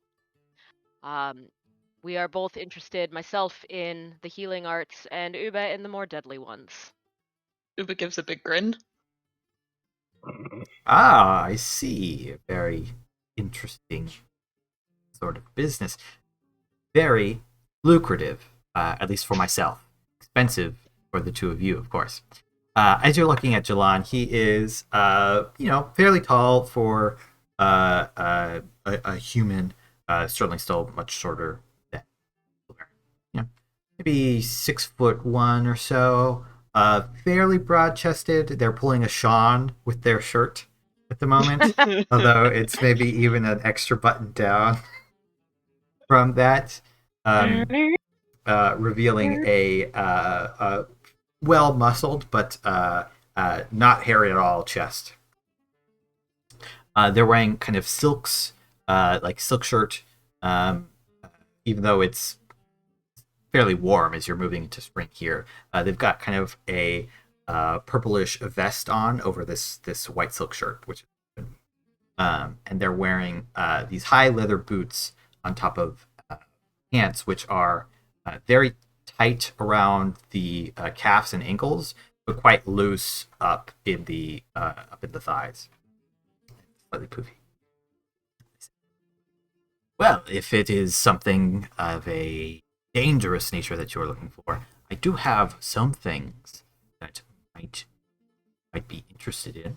Again, it's very expensive, but are you looking to harm are you hunters, or perhaps something more clandestine? Uba shrugs and says, I guess it depends on what day it is. But I am interested in augmenting my weapons, and I think Uba, puts the +1 short sword on the counter, and maybe, the poison that they did take. This is quite interesting. Almost to inject the poison. A very strange short sword, I might say. This have to do some testing. Though this seems to be a very potent poison that you have brought with you. Why don't you give me 1 second, my fine gentleman? They walk over to the entrance of the tent and shut it. Oh shit! Quickly making a quick knot and flipping over a sign that says "Open to on lunch." The lighting in the room also, as they do this, changes immensely. It goes from the natural light filtering into only illuminated by a few candles in here, and some of the plants which have bioluminescent features. So it turns into dim light, very kind of almost slightly intimate in an instant as they do this. You can still hear the sounds of outside and everything, though. So it's not like a magical effect as far as you can tell. I do have something that the two of you might be interested in. Very many somethings. I have many potions in addition to all of these things, of course. But for poisons, I have one thing. I'll pull out a drawer, taking it from a back cabinet and set it out in front of you. Pulling up a couple vials of this. It's a crimson color. It almost looks like blood. But you can see flecked in it pieces of this shining, almost like there's gold floating in it. Cool. This, my dear friends, is known sometimes as assassin's blood, a potent poison that is, as the name suggests, common for assassins. It's lightly and it's not cheap, but you two look experienced and you have some coin. So this here does it poisons a creature. It It works best when ingested, of course, but it can be used when applied to a blade. It's slightly less effective in that particular scenario, but it will still work. It, I would say, is probably one of the milder poisons that I currently have at my disposal. Still quite potent. Currently, looks in his stock for a second. I have 4 doses of this. Make it myself, and I promise you the greatest quality. Absolutely unmatched within this city. If you are interested in something of a different tact, I have what's sometimes called Elkar's Poison. It is does not do damage to a creature, but it can render them unconscious. It is rendered through injury, applied to a blade of some kind.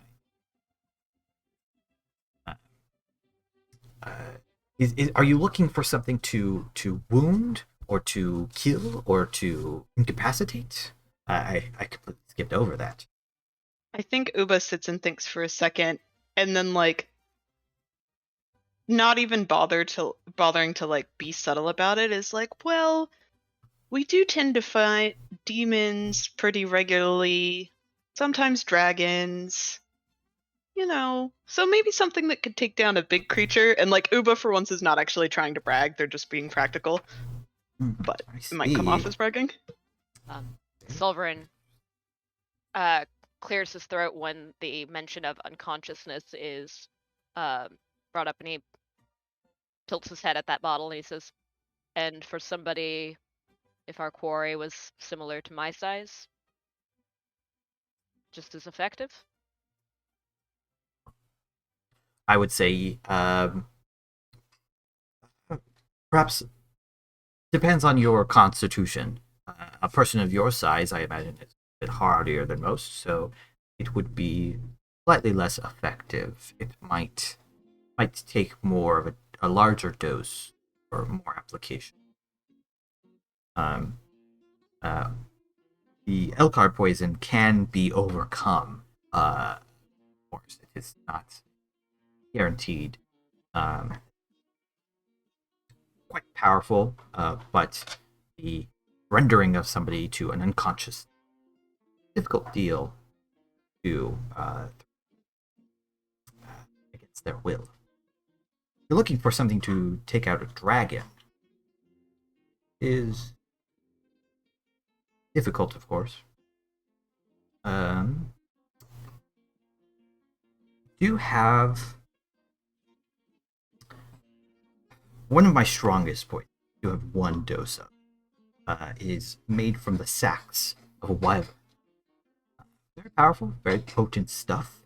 Of course, it won't fill a dragon in 1 blow, but when applied to a blade, it would significantly boost your damage. That is also one of the more expensive items.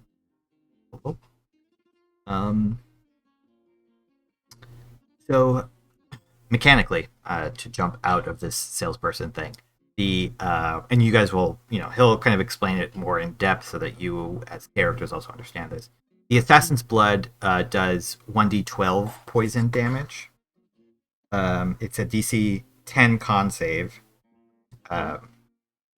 And if they fail, they're poisoned for 24 hours. So they have the poisoned condition. On a successful save, they take half damage and they're not poisoned. So it's the weakest of the bunch, but poisoned is a pretty powerful condition. So, the Elkar's poison that's available is a DC 13 con save. If you fail, you're poisoned for 1 hour. If you fail by 5 or more, you're also rendered unconscious. They will wake up if they take damage, or if another creature shakes them awake. The Wyvern Poison is a DC 15 con save, and it does 76 poison damage. The poison that Aus had, he will explain, is probably a derivative of this. It's very similar. Okay. I think in the sorry, go ahead. sorry, he'll also say in the mid range, I also have some powerful serpent's venom. It's weaker than the wyverns, but cheaper, which can be relevant. Mechanically, that does 3d6 poison damage, and it's a DC 11 con save. Okay, cool. Go ahead, Sulveran. Oh no, I was asking what are the prices? Of course, price. Well, the assassin's blood will run you 75 gold per dose. Expensive for some, but in line of work, those things are hard to make. Illegal. Hard to buy. The drow poison is 200 per dose. The serpent venom equally is 200 per dose, while the wyvern's poison will run you 500. Expensive, I know, but a lot of damage. I think Uba at this point is starting to go into their bargaining mode and is going to say, well, this is a lot to consider. Would you mind excusing me for a moment so I may confer with my business companion? And Uba is going to try and get Sulveran to go into the corner. Of course. Take your time. Would you like a cup of tea? As he pulls a pot off of a small Bunsen burner that he has. Begins to pour himself a glass. Let's go visit the poisoner and drink the tea he offers. Yeah. Exactly what I was thinking. I feel like poisoning customers is bad for business, though, so I think Uba would nod for a cup of tea. Okay. He hands you a cup of something subtle. He hands you a cup of tea. Yeah, it's like some sort of I don't know, you get more susceptible to paying more or something in the tea. Make a Constitution save. No, it is some kind of jasmine tea. It's pretty nice, well made. Okay, yeah. So I think while the shop owner is doing that, Uba's gonna quietly say to Sulveran, to be perfectly frank, I think that all of these poisons sound really interesting, but what do you think? Do you think they're worth the money, and do you think that we're being fleeced here? Are they really that expensive? Sulveran just it's almost a shrug. His shoulders just move forward slightly instead of up and down. It is immaterial to me. I am not likely to search out or find a better deal. And it is an expense I can afford. If you would like, the Elkar's poison, that is one I will certainly purchase. I will reserve a dose for myself to examine, and the other 3 for you if you keep one instead for me for a purpose I might need you to use it for. I think Uba nods and says, I think that's more than fair. And then turns around to the shopkeeper and says, I believe that we've come to an agreement, but before we negotiate price, I would also like to let you know that I offer a service, a 10% discount to me, and I will advertise your shop to those that I come across on my grand adventures. They will not advertise the illegal goods.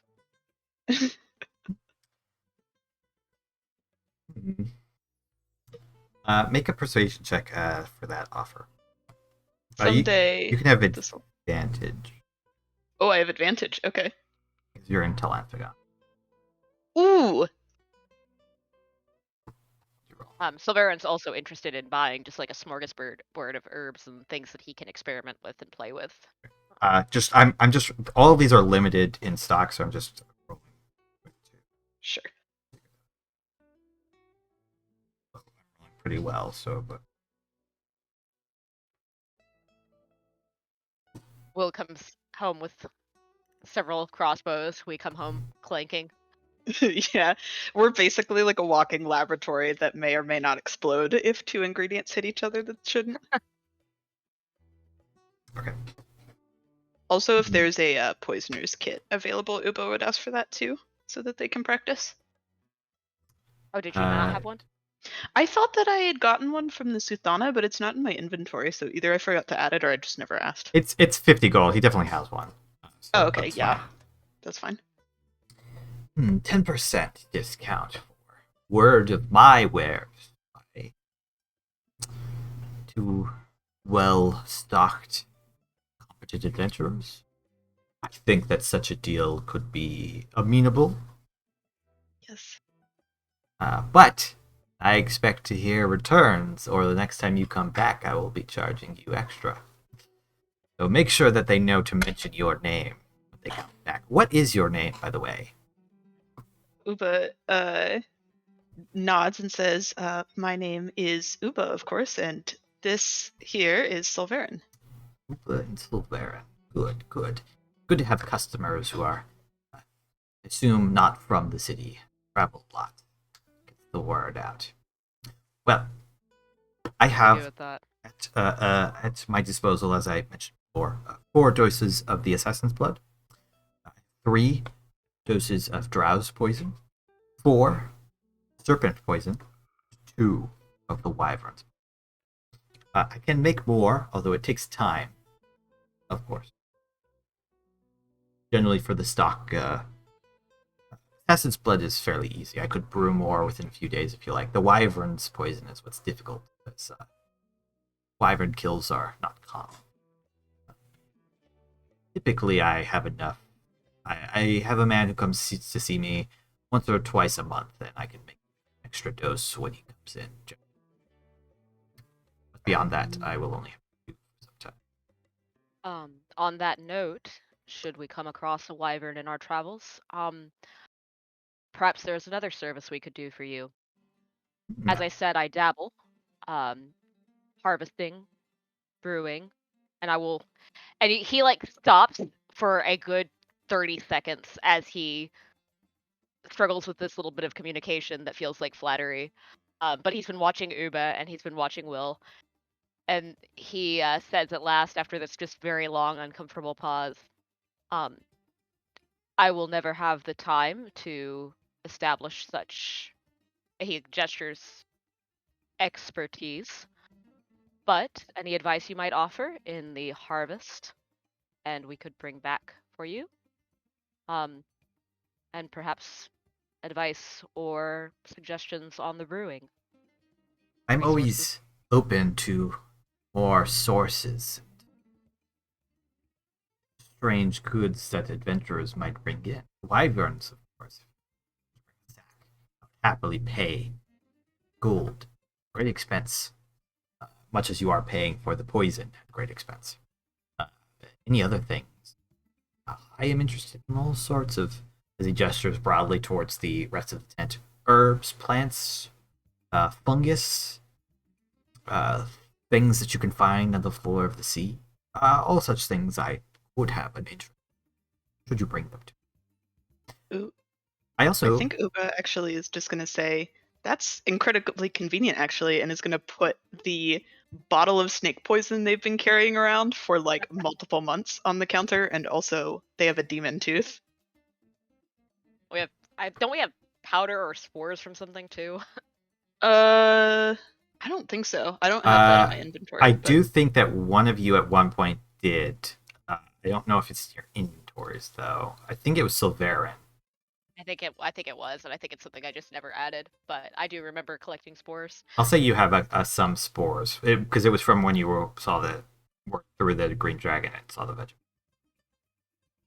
I do. So Sulveran pulls those out as well. I'll say you don't have a ton since you've done it right. Yeah, that's fair. It's still very interesting. I'll tell you what. If you're planning on purchasing one of my serpent poisons, you can have one at the cost of that ampule you have, which I could use to make probably 2 doses. So we will consider that even trade. For the demon's tooth is interesting. For what I could do with it, but we'll say 25 gold. Either in coin or off of your purchase. Uba says, "We'll take the discount, I think." Good. He begins to write down and that enters. I do. These spores are very interesting. Where did you come Sulveran. across them? We were among a small set of creatures. And he like holds his hand up to illustrate that they are even smaller than Uba, kind of crouching a little bit. They spoke with a chattering mumble, and were intelligent enough to serve a green dragon. And he's just like describing, because of like his culture, he ends up describing like the places around it more and the other things that he saw growing. And it doesn't even occur to him to give like actual names of the places. Sure. Interesting. Not heard of such creatures before, but you'd be interested in studying these, or perhaps incubating one. I would give you 75 gold. Again, in coin or off the price of an item. 75 gold and information about your findings, perhaps? Of course. The next time you are in, assuming that I have found something worth noting, I would be happy to share my discoveries with finder of these. Sulveran nods. If you are interested in books, I have a couple tomes. I don't usually sell such things, but there's a few that I've read quite thoroughly and have alternatives for. That could interest you in. It would be. I have one I think you might find really useful. Would be 50 gold pieces. I think Sulveran will want to see it first because he has had access to books with MILF, but he's pretty sure this niche is something unique that he does want. Okay. He will pull it out. It's actually it's a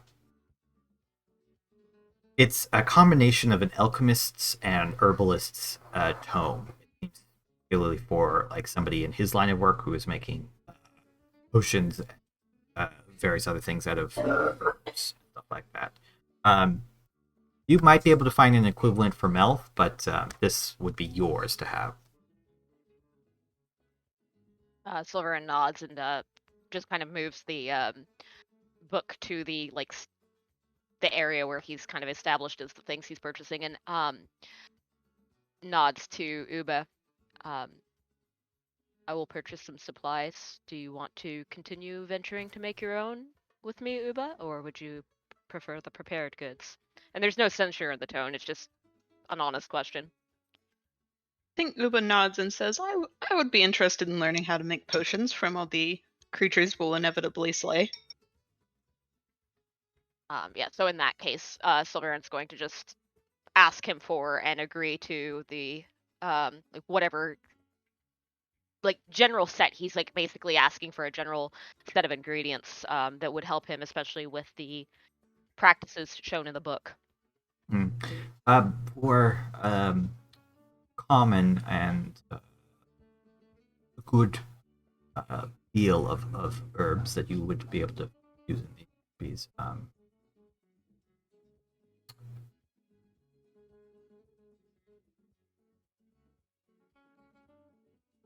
Seem like the sort who would like some rarer stuff. So I could charge you 56 gold pieces for 3 pounds, a mix of relatively common to rare herbs that you could use in a variety of different potions, poisons, various other things. Mechanically, he would be selling you stuff to make up to rare potion if you have the time and inclination.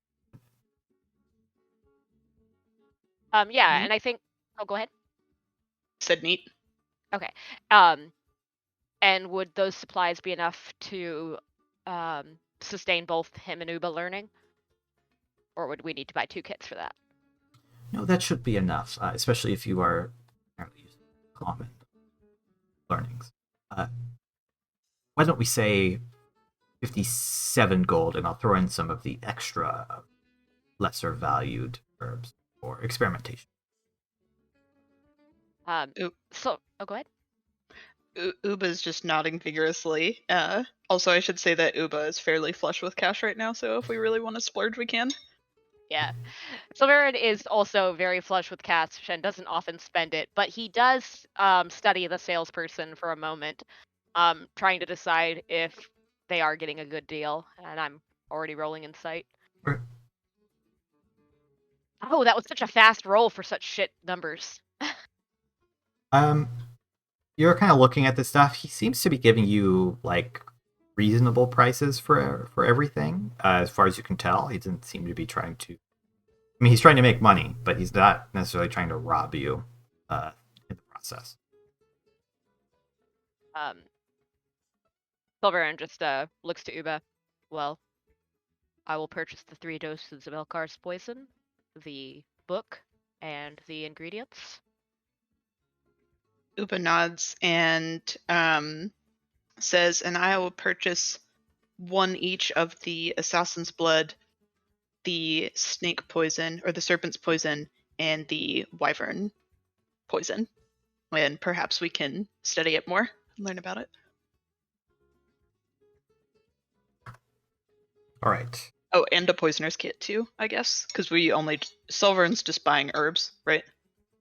Yeah, he didn't collect a poisoner's kit. Yeah, poisoner's kit would be good. You're buying the book too, right? Yes. And I guess like with that, the herbalism kit would make sense. Like, don't think it's actually in my inventory. I just have a proficiency at it, and so yeah. Oh, you don't? Okay, that's he has one that he could sell you. That's only 5 gold. Okay. So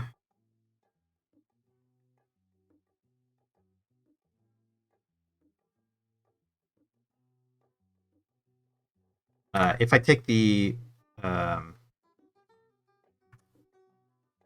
spores off of Sulveran's, your total will be 257 gold. Right? That's with 3 doses of the poison. I thought it was more expensive than that. Maybe it's calculating. What did I say to you again? 57 for the Yeah. herbs, 50 for the book, 75 off for the spores. And I thought that you'd said that the Elkar's poison was something like 200 gold per dose, but maybe I'm just crazy. I think that's what you said. Oh, you're right. I was way off. Right. I was looking at. So sorry, that would be 632 gold. Yeah. Without even haggling. Though he does pause to see if Uba plans to haggle for them. No, I think the 10% discount, Uba's not going to push their luck because this is not. If Uba was buying like hunting gear or something, they'd definitely haggle a lot more, but since this is new, they're not as confident. And then Uba, you're buying one of each of the others? Yeah. Okay. And then the poisoner's kit? Minus the 25 for the Demon's Tooth, that will. And he's giving you 1 Serpent's Poison for free. Yeah, Uba will still purchase 1 extra one, because that's the one they're probably going to use the most. You're going to get 2 of that then, and the total will be 700. Okay.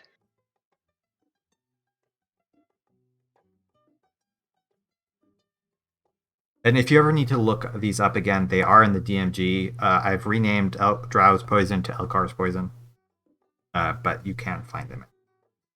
Can you repeat my number? And I wrote down the first one, but didn't grab the second.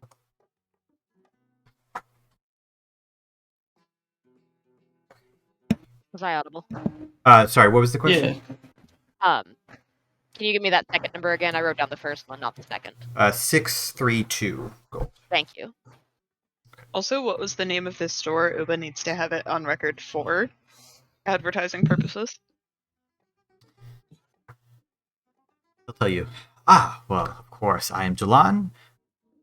Jalan's Potions, Poisons, and Herbs. The poisons, if anybody asks, are for animals, not for people. Uba nods and says, of course, of course.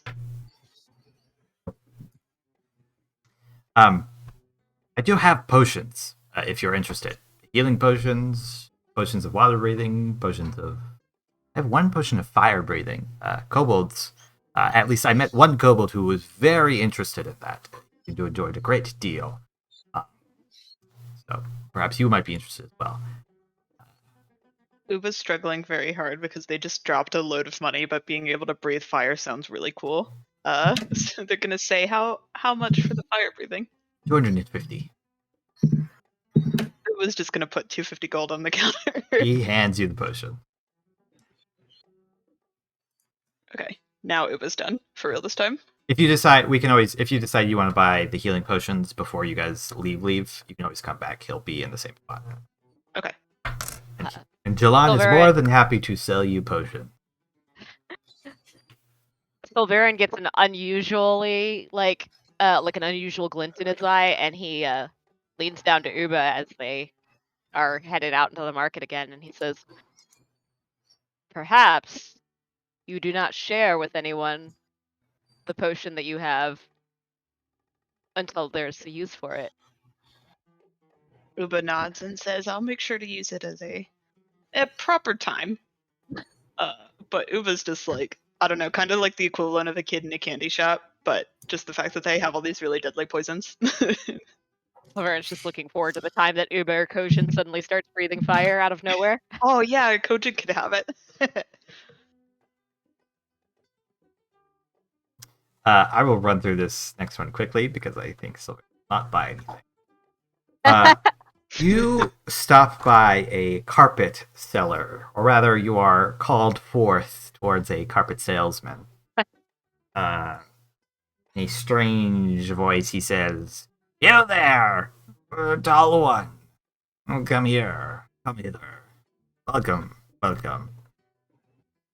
As usual, Sulveran looks around to see if there's anybody quite as tall as him before he sort of obligingly wanders over. I have many carpets here for sale, but you, I think, Carpets. would like a carpet. I would like a Magical. carpet. I have for you one time only a carpet of flying. A flying carpet. Yes, indeed, a flying carpet. Oh man. Sulveran probably sees Uba's instant greed, and then just gestures for the man to continue. If you have the coin, I have a large flying carpet that can hold up to 800 pounds. It will run you 10,000 gold pieces. A flying carpet that can Indeed. hold 800 pounds, and he looks at himself and he looks at Uba. I hope you find a buyer. And he just turns and continues walking. Uba is slower to turn around and keep walking because they think the idea of not having to ride an animal anymore would be really cool, but Uba does not have 10,000 gold right now. You see a carpet kind of peek its edge up and look at him. No, we're foiled again. Perhaps the next buyer. And that is your trip to the bazaar. The most devastating thing I've ever seen. The disappointed flying carpet. No, I feel personally attacked by us not getting a magic carpet. A magic carpet that would 10,000.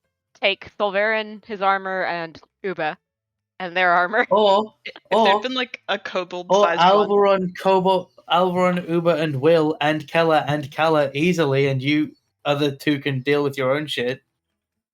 But It's yeah, not our fault Sulveran's a monster. Like, wait. Yeah, I Uba is. Can Uba make a mental note of where that shop is for if they have 10,000 gold? Sure, 'Cause that's definitely. you're like, you probably pick up a map of the bazaar for like a copper or something like that. You like mark it down, write in the notes, magic carpet. Look back up next time it's it. You all return, or you all return. The two of you return. Will you probably note that they come in with, several pouches and equipment for the distilling and various other things that you might do with a what's it called? Not grinder. There's a specific term. Mortar and pestle. Mortar and pestle, and stuff like that, which they have. I note all that, and it's very clear on Will's face that Will does not think that this will amount to good things for anybody. Like, Will's under no illusions that these two are out there like making a cure for some kind of disease. Maybe Sulveran But she is. doesn't say anything.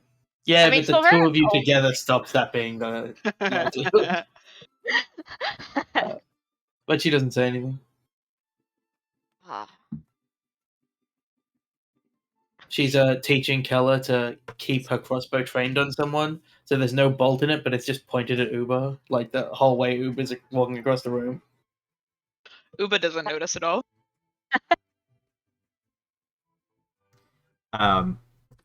Is there anything else that you guys wanted to do in the 2 weeks that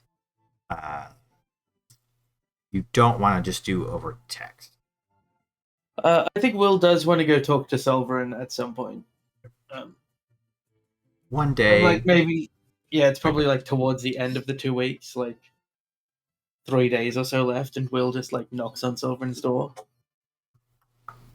I think so, unless it's like very late at night, or very early in the morning, Sulveran is probably almost never in the isolation of his room. He's always in a shared space.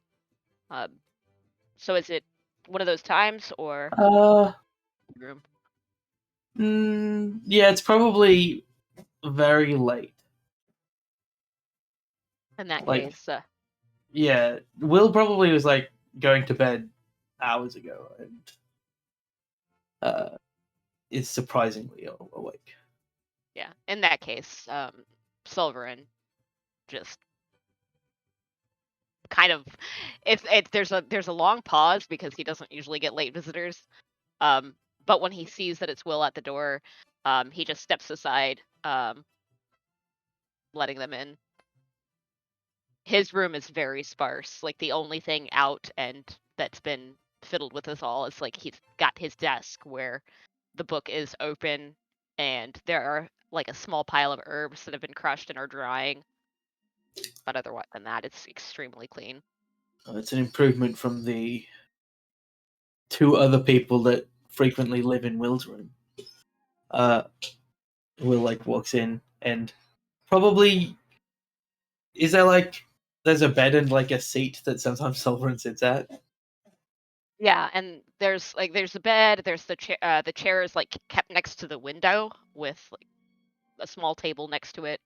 And the bed is like very lightly rumpled. It doesn't seem like Sulveran has been sleeping any more than Will has been. I think Will walks to the chair and sits down and like sits down in that way of like being tired and like looks up and goes, "Did you know you don't smell like bone anymore? You used to smell like bones."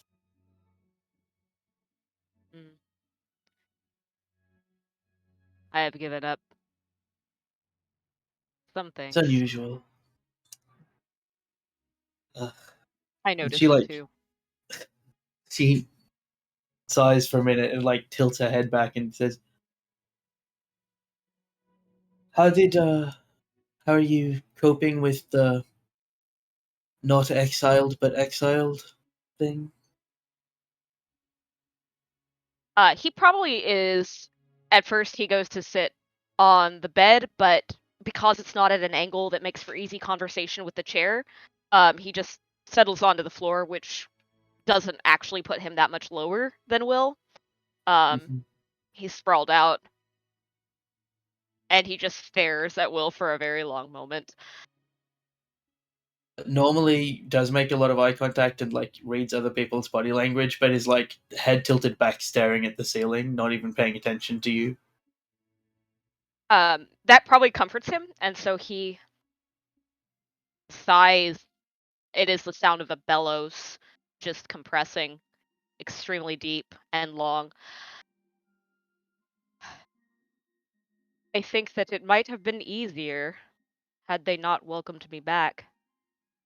This way, I have all of the responsibilities and none of the comforts of home. And you? It's easier to know where your place is with home, right? I went back and we opened the bakery and it was lovely and it's what my life would have been if I didn't run away. Maybe I wouldn't have a Thracian urchin as an apprentice.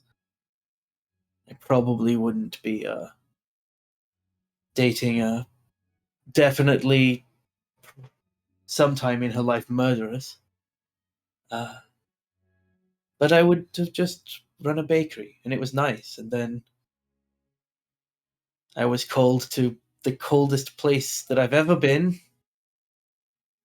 And I got to meet a bunch of Gathite again, which is always a delight. Your people are so warm. We are known for it. It is our temperament that melts the snow in the mountains. I think there's like so many layers to the way Sulveran and Will talk to each other now, because Will has met warm Gathite. It's just never been Sulveran's people. But she smiles and says, and then we had to go deal with Alveron's pirates. And maybe it was just meant to be that I was a baker, and everything else is stepping too far away.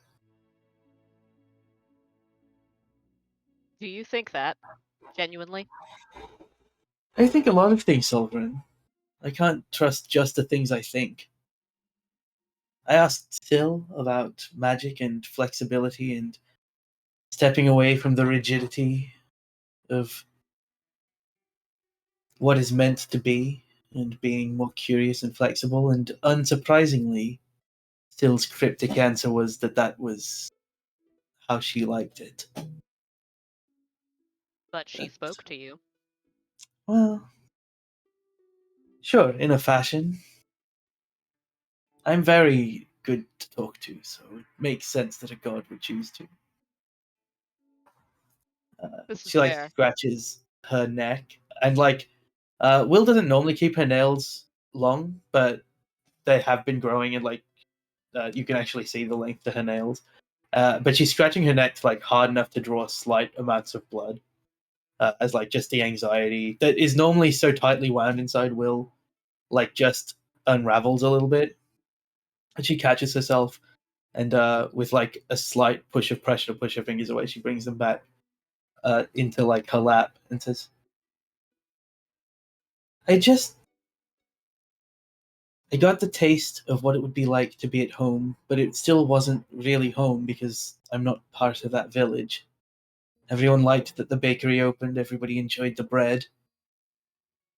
Turns out that I can bake bread if I really turn my mind to it, but that place will never be home for me. What if the rest of both of our lives are as half exiled exiles? Sulveran's quiet again. And he whenever Will was talking about asking Sil for advice about the magic and the manipulations that she's doing that kind of step outside the bounds of tradition, He's looking over at his pile of herbs.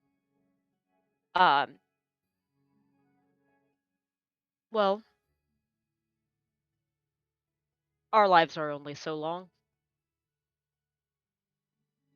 Perhaps I find it, when I think of my home as a half-exile, that is a sore point, yes, but I have made my home here with all of you, and it's true that I don't smell of bone anymore, and the metal is very... He's waving his hand a lot, but he finally gets the word because it's something that he's picked up from his herbalist text, and the metal is acrid, but it serves its purpose.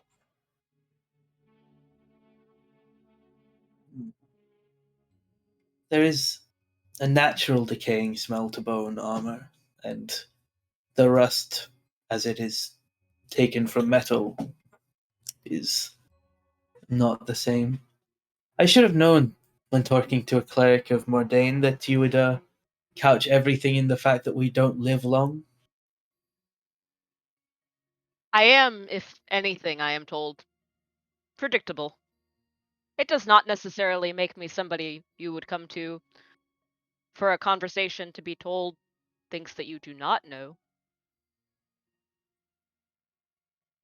Will is tired enough that it takes her like a moment to unwrap that out of like the Gathite nature of Sulveran into like workable common, and says, I suppose that's true. Think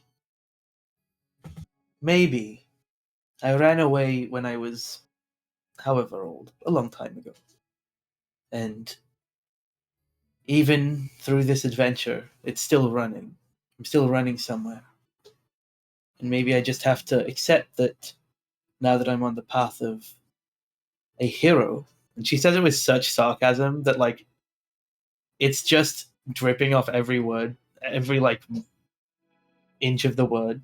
It's enough sarcasm that Sulveran Sulveran gets. does the thing where he like hides his mouth, but you can still kind of hear his hoarse, almost chuckle exhale.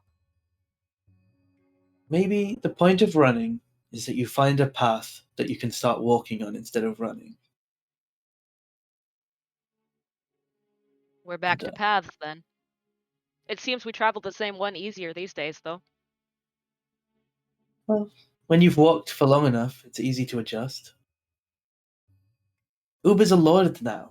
Like, he has a whole domain that he could just go retire to. Alveron's put down the scourge of the sea that has hounded him. Medea's built their order. Things resolve, but it doesn't necessarily feel like they're resolving for everyone. And like, she probably tilts her head down and like actually looks at Sulveran and like really looks at Sulveran in a way that is deeply disconcerting for probably anyone else. Sulveran is going to clear his throat, and he holds that gaze for a long moment, but then it's not quite a breaking of the shared gaze, but just trying to draw Will's attention to the desk. He tilts his chin at the desk. I have little hope of being part of the resolution for your mother, but I will learn what I can.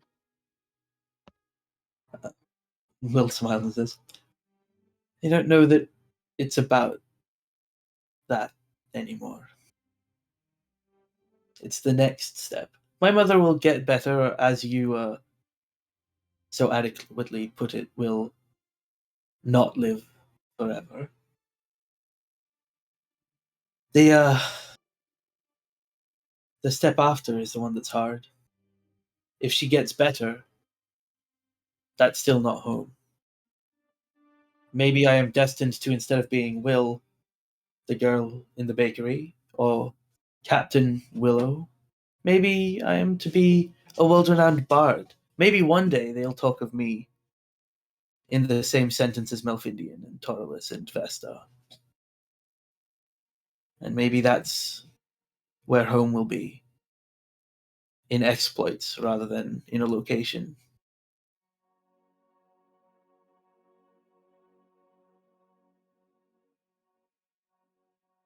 I think Sulveran he doesn't see any need to reply to that. He just sits there with her, and eventually he returns to like grinding up those herbs, but it's a shared sort of silence. She sits for ages, like for like over 2 hours. She's just sitting there thinking, and then as she stands up, bed is breaking there, the if you would like it. silence. Oh no, that's fine. I have a more adequate bed warmer in my chambers. Maybe.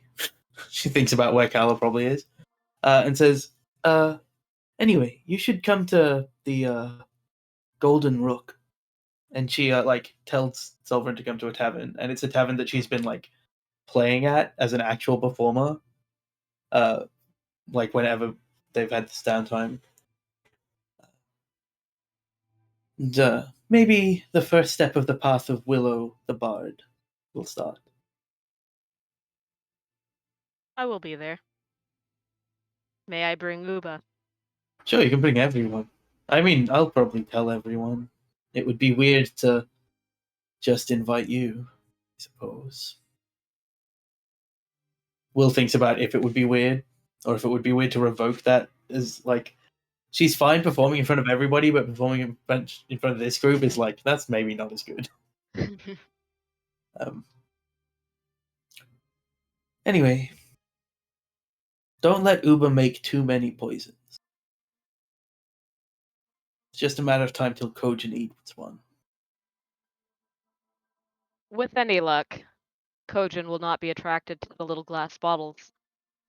Hopefully there are more interesting things for him to imbibe ere long. It's a weird thing to say.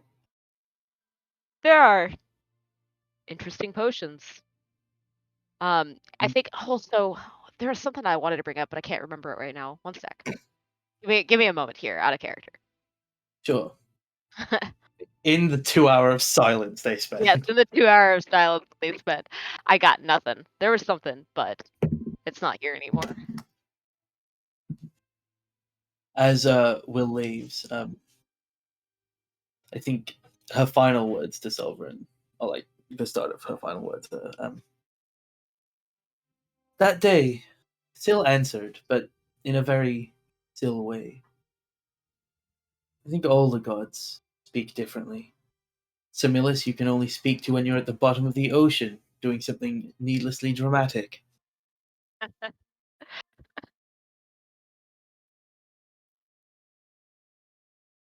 I wonder the time that comes that Mordain chooses to speak to people.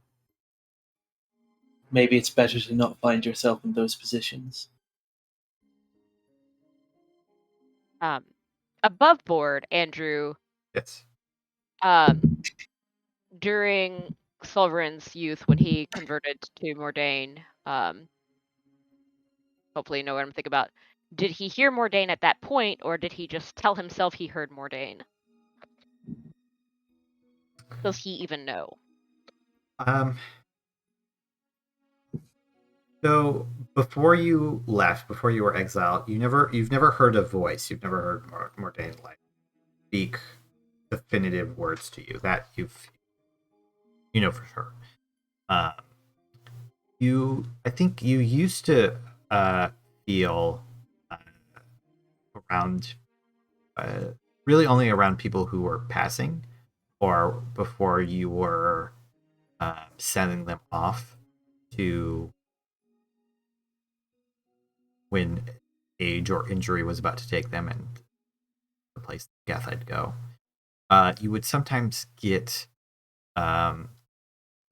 you would feel moments of a presence, and you used to see ravens very often. And that was when you felt like they were there, perhaps not speaking to you, but there in a sense. But since Kalasht, it's been rare and infrequent, and maybe not there at all. You're not sure. The powers have never left you, though. Just not fully connected. You feel. I think I think in that case he sets down his mortar and pestle and just has his fingers laced and he just is leaning forward onto them, his eyes closed. It's almost a penitent posture, but more it just looks exhausted. He clears his throat 2 or 3 times and still doesn't actually say anything in response. And then finally, after another throat clearing, says, "It is funny. I am witness to far more frequent and violent death these days. But she is as silent as many of my people often are."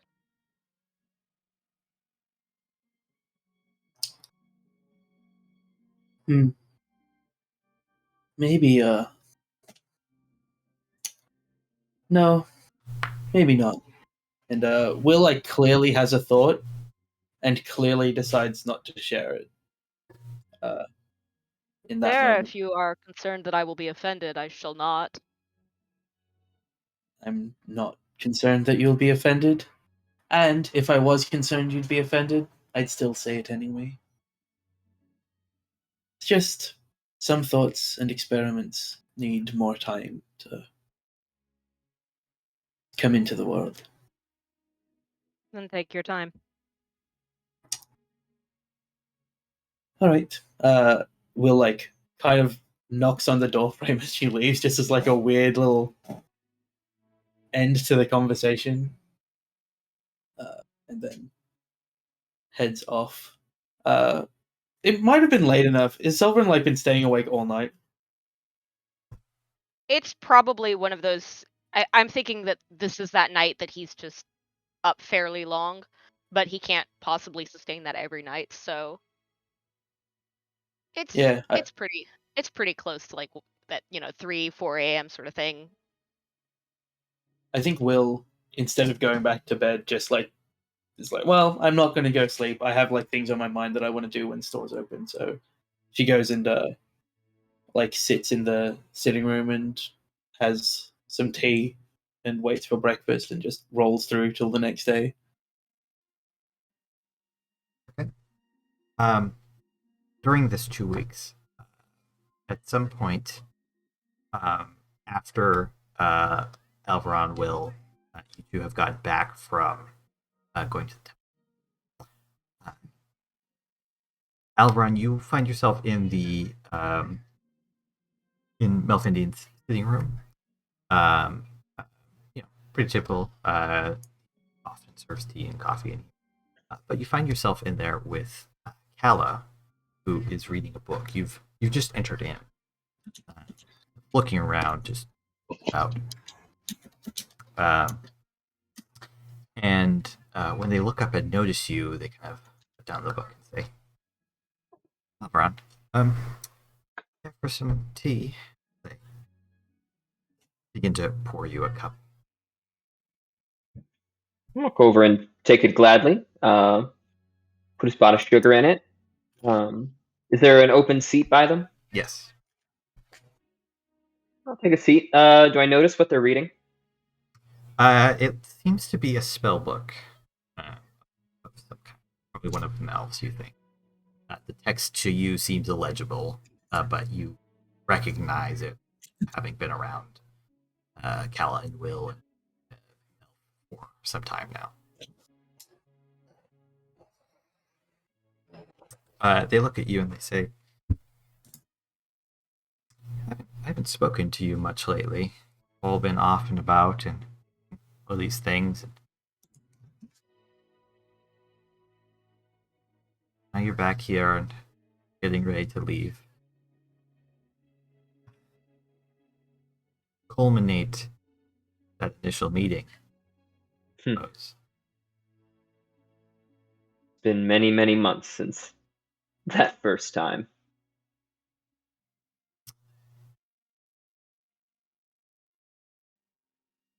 I know you know something of personal loss.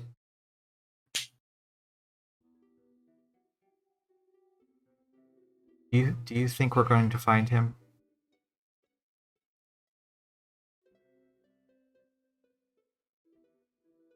Alveron takes a long, slow sip out of the tea.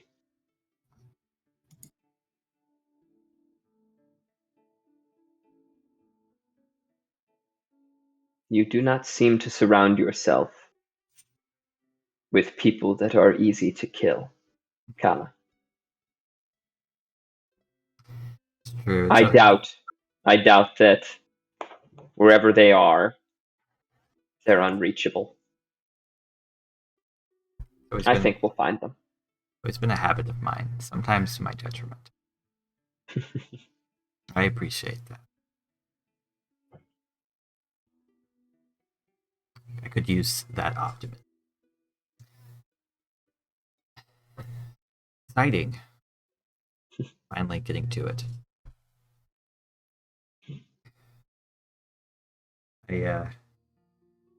Last year, I didn't think that. I had no idea I would meet Will.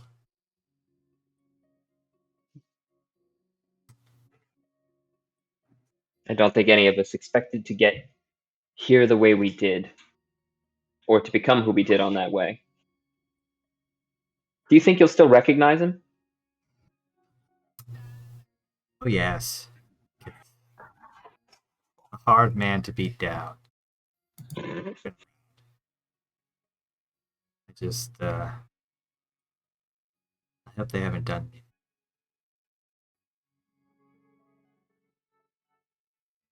I doubt that they could throw anything at him that would change him irrevocably. And I imagine very much that seeing you riding in to the rescue would reverse any amount of detriment. Just, I'm trying to prepare myself for fight. Even if he's the same on the inside, I think.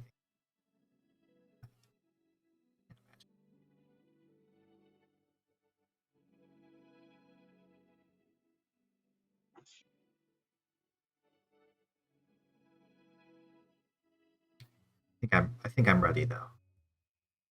Waited long enough. I'm glad that all of you. Glad I stumbled into the right bar. There in Karad. We're glad to be with you.